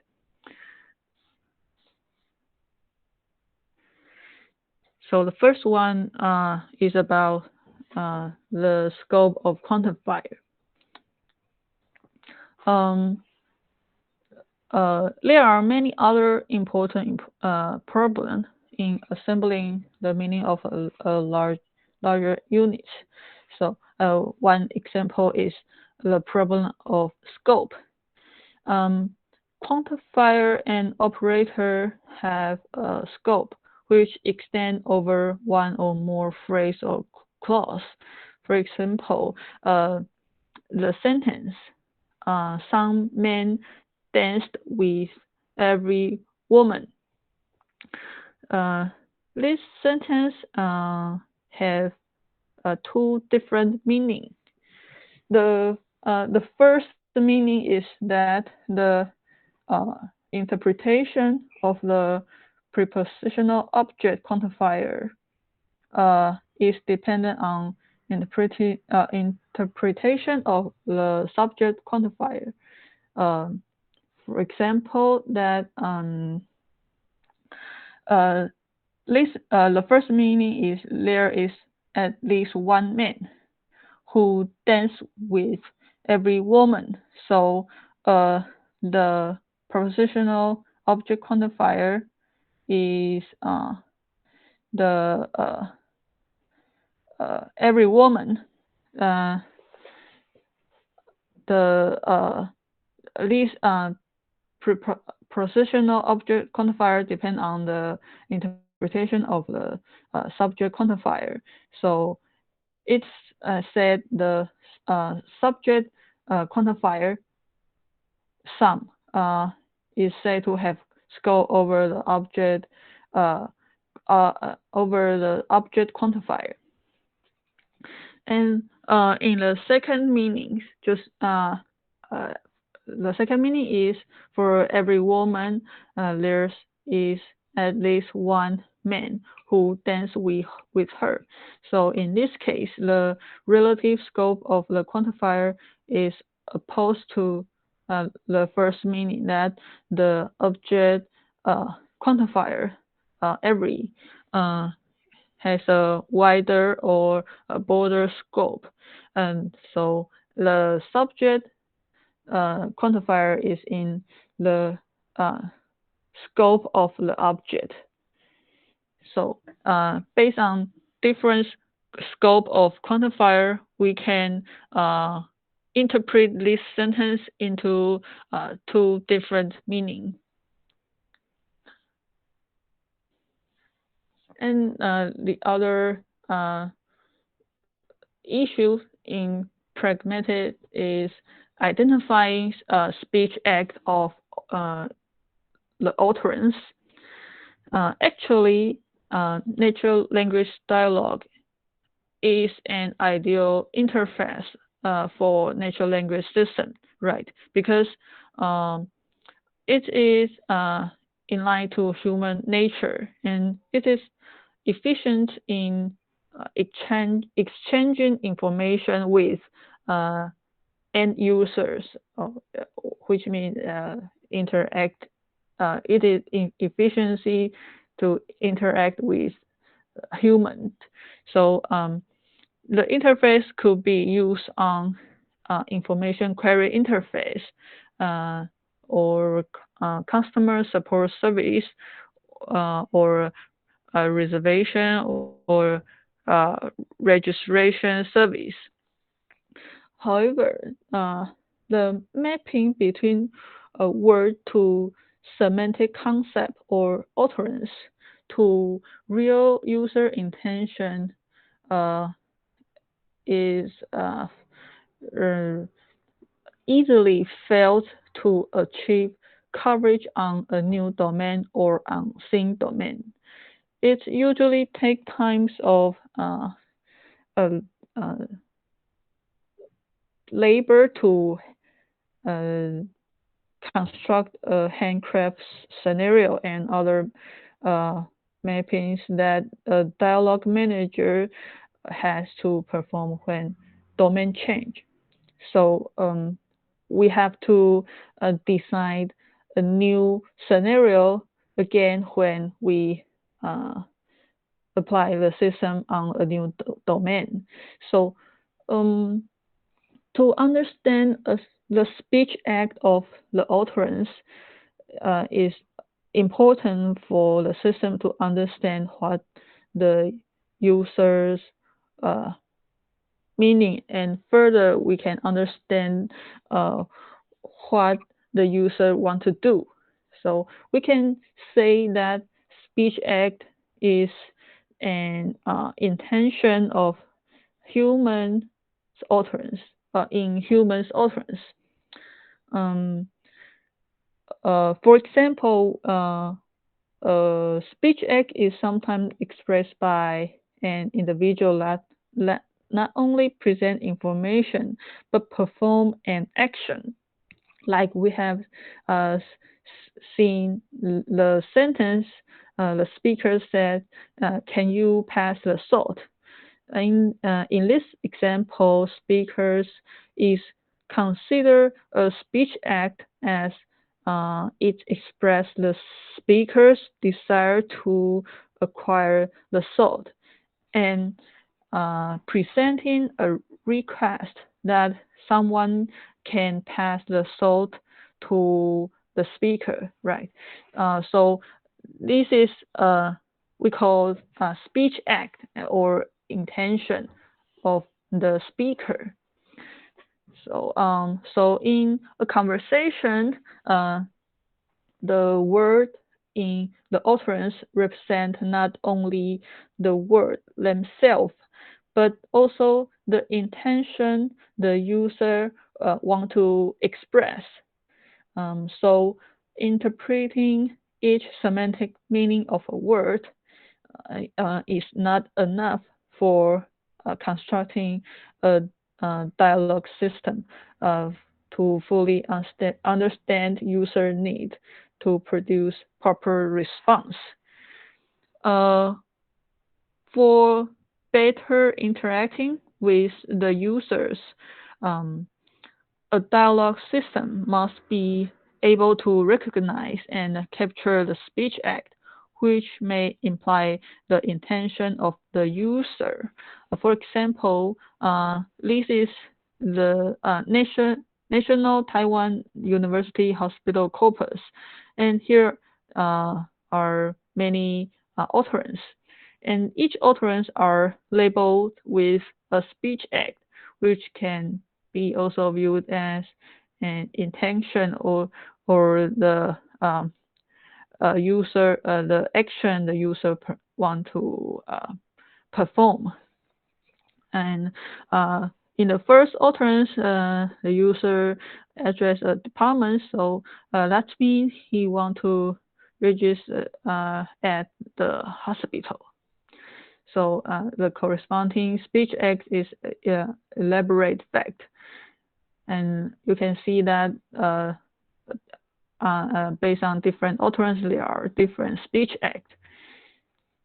So based on this speech act, we can decide a dialogue system to perform the corresponding action.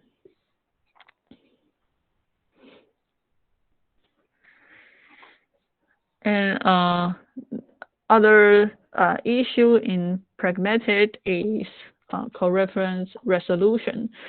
So what is co-reference resolution? It is focused on identifying all noun-phrase. We can call noun-phrase as mentioned. Okay, so co-reference resolution is to identify all noun-phrase or mention that refer to the same real-world entity. For example, here is a passage. It is talking about a woman who is called Victoria Chen. So in this passage, each of the underlined phrase in this passage is used by the writer to refer to a person named Victoria Chen. We call linguistic expression like her or Victoria Chen mention or referring expression, and the discourse unit that is referred to Victor Chen. So her is referred to Victor Chen, and the 38 years old also referred to Victor Chen. She is also referred to Victoria Chen. So co-reference resolution is the task of determining whether to mention co-refers that they refer to the same entity. And in this example, a co-reference resolution algorithm would need to find at least 4 co-reference chains corresponding to 4 entities. So we have seen one chain is that Victoria Chen, her, the 38 years old, and she. The second chain is this banking and the company and the bank name. This is the second chain. And the third chain is her pay. But this is only one noun-phrase in this chain because there are no other mention referred to her pay. And the fourth is where is it? Okay, here.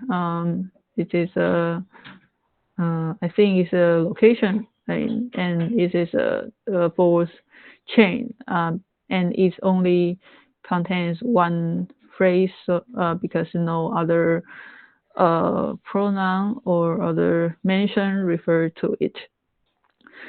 So in this example, we can find that mentions can be nested. For example, the mention her is syntactically part of another mention, her pay, referring to a complete different discourse unit. So in this case, co-reference resolution comprise 2 tasks. The first task is to identify the mention, like Victoria Chen, her or her pay, and the 38 years old is also a mention. And this is the first task, to identify the mention. And the second task is clustering them into co-reference chain like this. So we can know that this mention are referred to the same entity, which is Victoria chain. But when we talk about coreference resolution, another issues called anaphoric resolution. Uh, Here is denote anaphoric relations. Uh, that may be a little bit confused between these tasks. They are quite similar, but a little bit different in some case. Okay, so anaphoric relations hold between noun phrase that refer to the same entity, like person or things. Um, for example, uh, uh, in this sentence, the noun phrase Peter and he uh, and the other passenger and the man in sentence refer to the same person, which we have talked about this situation in the coreference resolution, that we have to find to identify the mention that refer to the same entity. But uh, there's a difference between coreference resolution and anaphoric resolution. Is that not all anaphoric relations are coreferential. Um, for example, this is a sentence that about we went to see a concert last night. The tickets were really expensive. Where there is uh, anaphoric relation between the ticket and the concert. So this is referred to as bridging anaphoria. But in this case, we cannot have coreference chain between the ticket and a concert because they are not belong to the same entity. But we can know that the ticket is talking about the concert.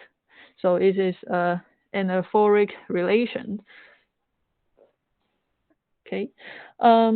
The last hot research topic in pragmatic is discourse analysis. But what is discourse? Um, because language does not normally consist of isolated, unrelated sentence, but instead of it is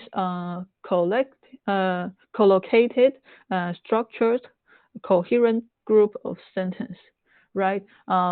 We don't uh, we are not usually say two sentences are uh, mutually unrelated, right? So we refer to such a discourse, a coherent structured group of sentence as a discourse, and we use the word coherence to refer to the relationship between sentence that make real discourse different than just random assemble multi-sentence. So in a discourse, a sentence followed another sentence can be an example, an elaboration, or a restatement. So the in this for examples, I here are two example. The first example is incoherence. The second example is coherent. In the first example is John took a train from Paris to Istanbul. He likes spinach, 菠菜. Okay. And the second example is Jane took a train from Paris to Istanbul. She had to attend a conference. So in the first sentence, uh, uh, it is incoherent because it is unclear to the reader about uh, why the second sentence follows the first, and what does linking bowtie to have do with train trip, right? So we may go to some effort to try to figure out how the discourse could be coherent. Perhaps uh, um, there are some uh, unknown background knowledge about the bowtie and the train trip, so it is difficult. So it is incoherent uh, discourse. And the second sentence, uh, it gives a reason for Jane's actions in the first sentence. Uh, Structured relationship like reason that hold between text unit are called coherent relation, and coherent dis discourse are structured by many such coherent relations. Uh, in this example, we know Jane took a train trip because she had to attend a conference. So a discourse analysis is to understand the uh, sentence. Uh, uh, sorry, discourse analysis is to identify the relation between the sentence, like whether the second sentence is an example of the first sentence or an explanation of the first sentence.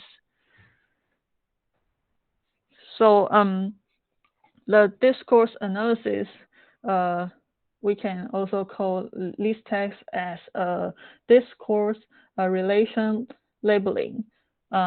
Discourse relation labeling aims at predicting the most proper discourse relation between any two discourse units.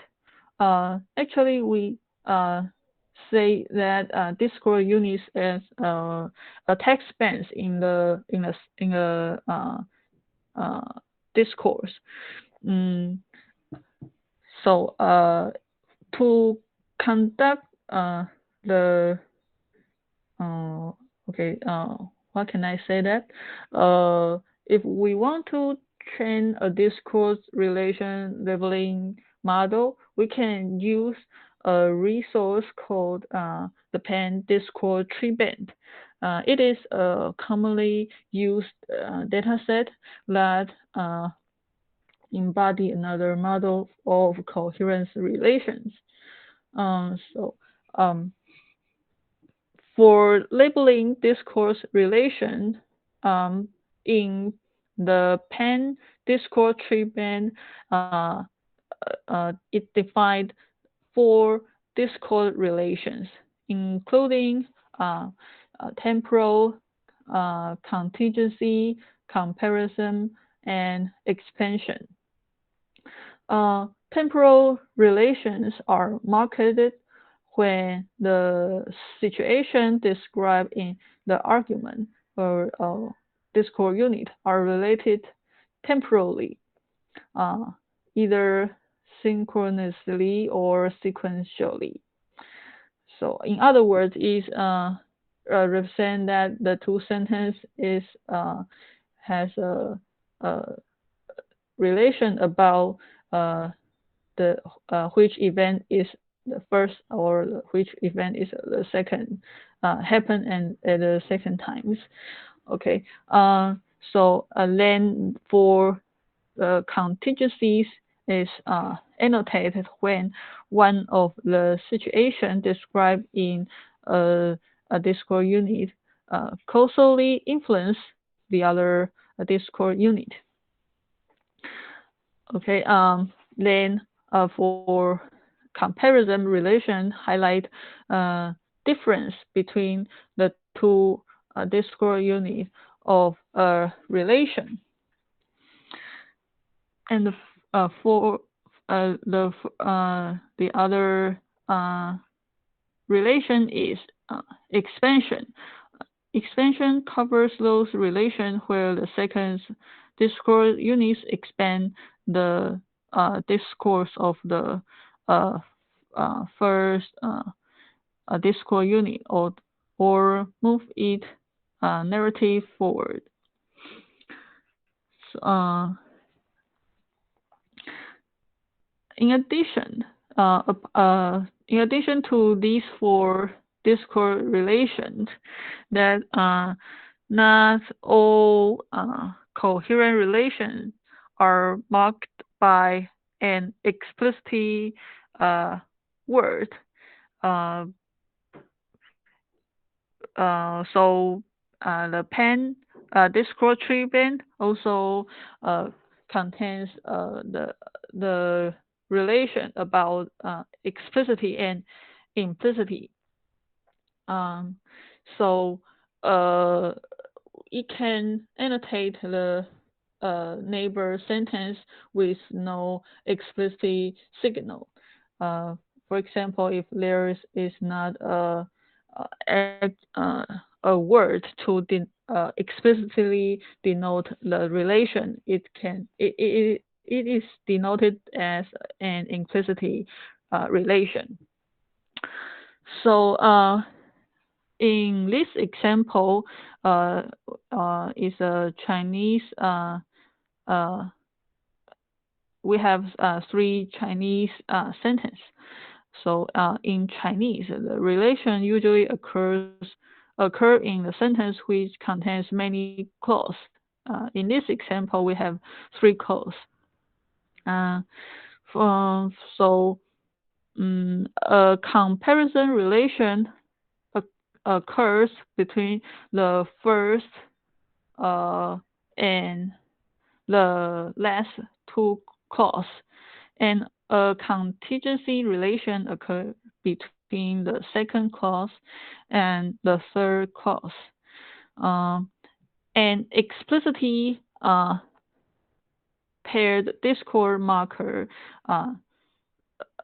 虽和但 denote the a comparison relation in the in this example,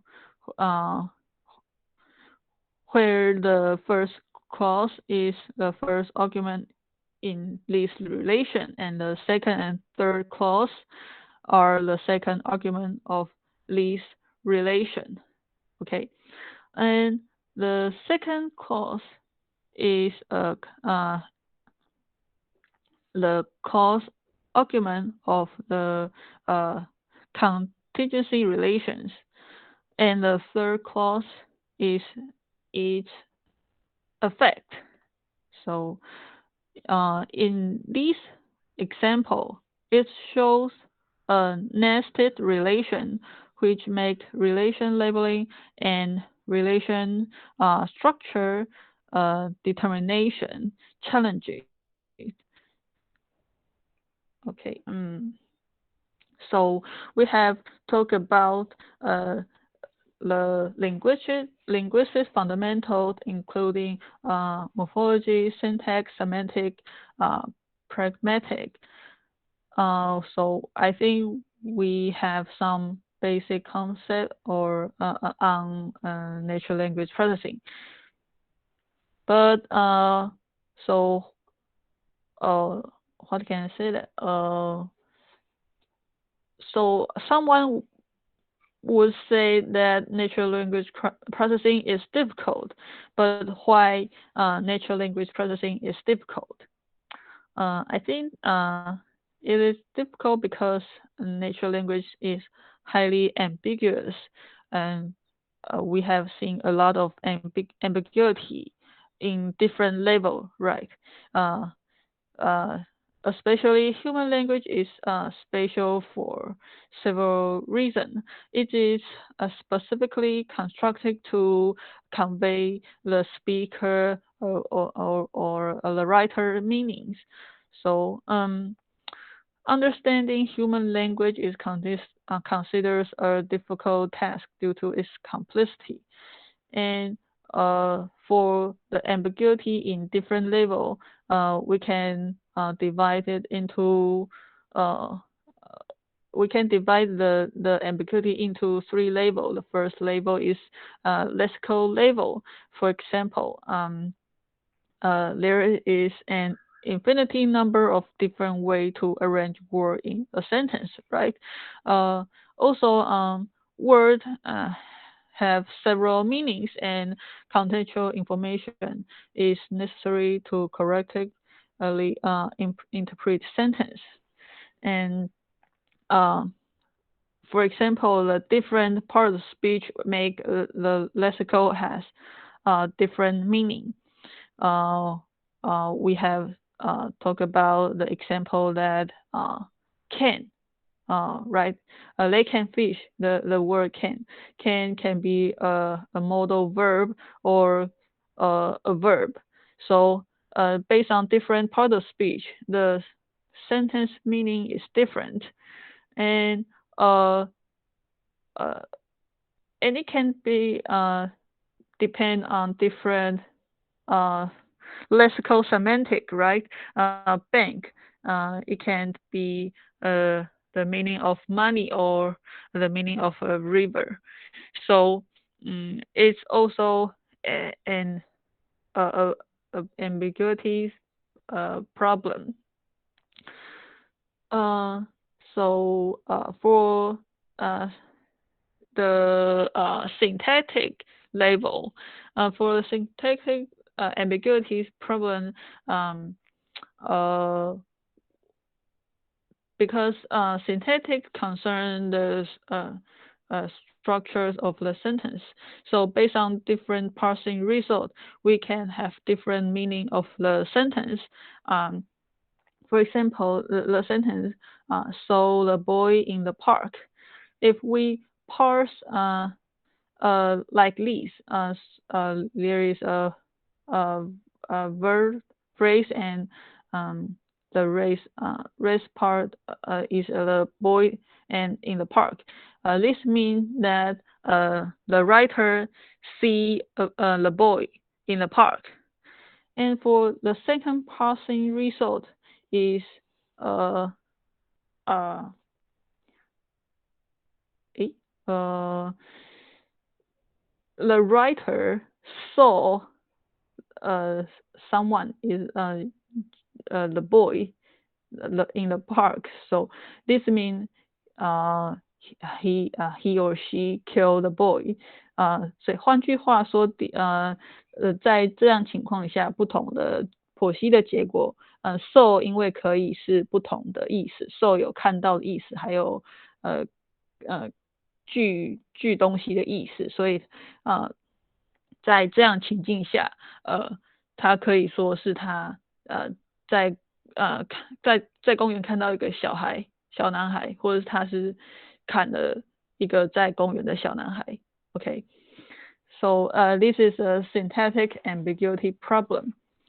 And for semantic ambiguity, semantic role labeling test is the argument ambiguity of target words given different predicate.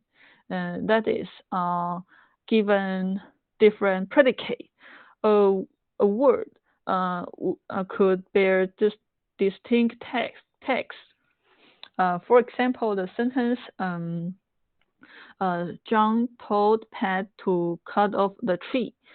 In this sentence, we can have two events that John told Pat, right? And the second event is Pat cut off the tree. So the first event is about the predicate told. So the agent of the toll is John, and the patient of the toll is Pat. But as for the second event, Pat cut off the tree. The predicate is the word cut off, and the agent to the cut off is a Pat. So the object, the patient of the predicate cutoff is the tree. So we find that Pat in this example, it can be a patient of the predicate toll, and it can be an agent to the predicate cutoff.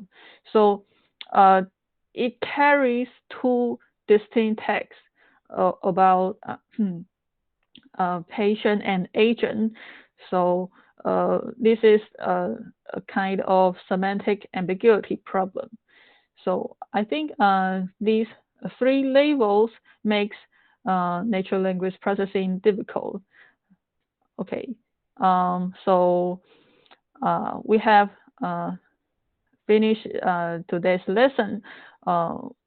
所以我可能再很快的再跟大家回顾一下，比如说我们今天跟大家介绍了很多的概念，像是一开始我们有先介绍一下关于资料集，为什么这么说？要从资料集开始介绍呢？因为我们要做到不管是自然语言处理或者是其他任务，例如语音辨识，甚至是影像辨识，资料都是很重要的嘛。那当然，对于自然语言处理来说，这个我们的资料通常都是文字的，那这些资料我们就把它会用一个词汇来形容，就是 corpus。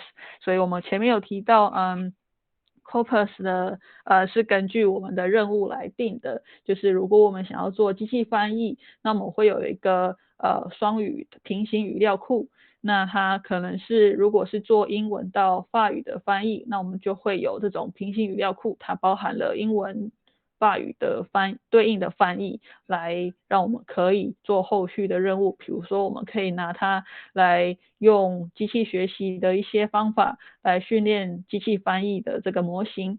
然后，那关于做摘要的这个任务的话，我们可能可以有收集像是新闻跟它的headline， 就是它的新闻标题，就是新闻标题会是摘要，那新闻就是文章内容，来做后续这种训练，模型可以去给定一篇文章来生成这个对应的摘要。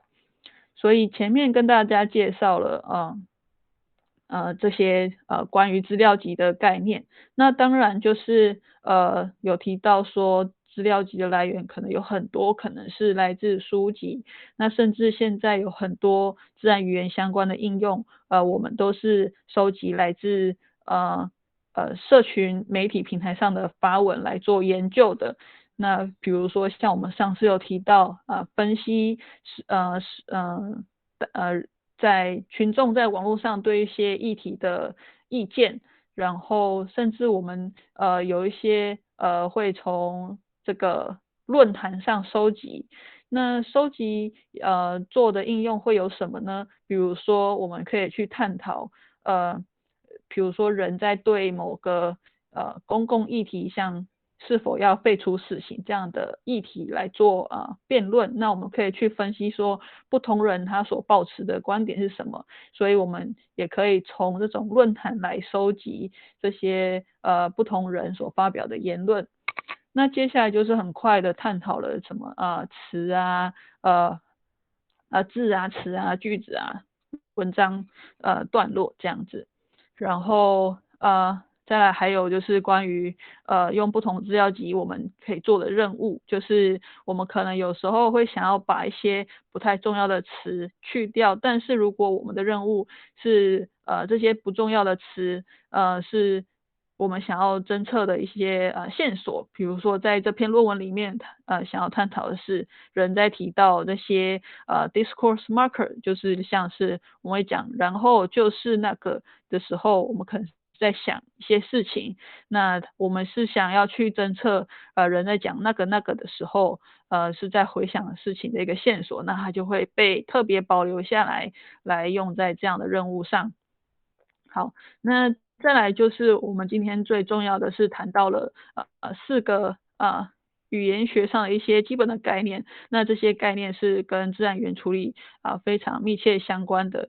那其中就是第一个是语用学，但是可能相对来说最近比较没那么怎么讲受大家的瞩目，那它比较像是去看这个词的字里面的结构。那通常大家是在解像是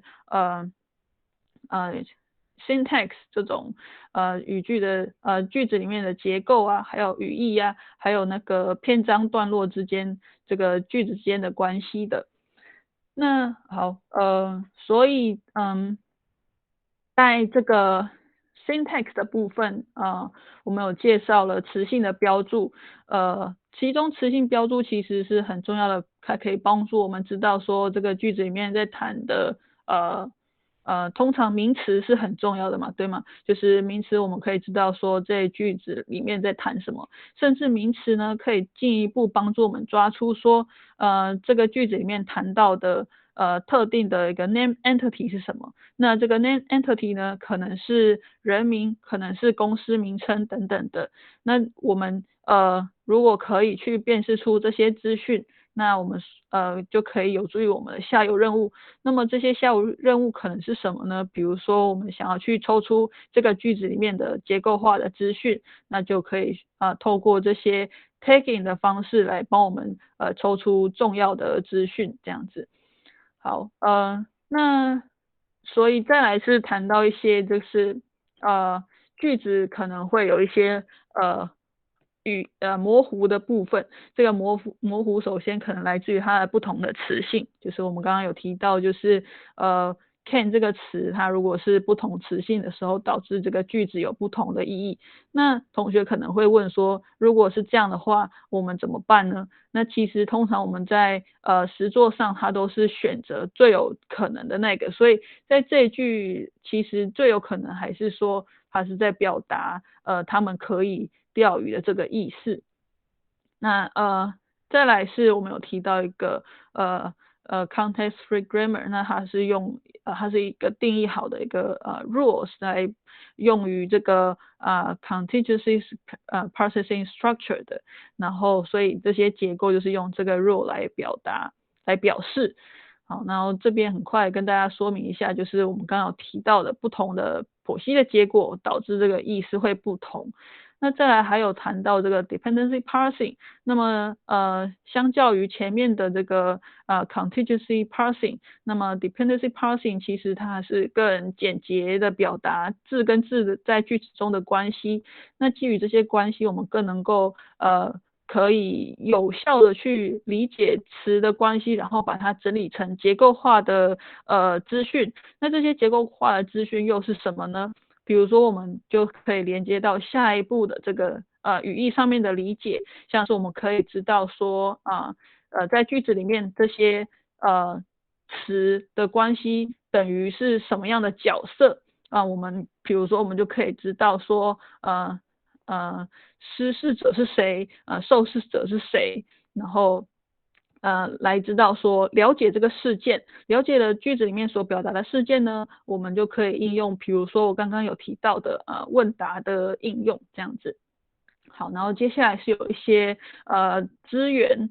好，那最后就是关于这个还有这个关于这个词汇上面的语义，那因为词汇也有很多的语义的关系，它可能会有上下位的关系，像是摩托车都属于摩托车、脚踏车，它可能都属于车子类的这样。那如果能够知道这些关系，可以有能够帮助我们去分群这些词汇，然后可能再做也是可以用于后续的应用这样子。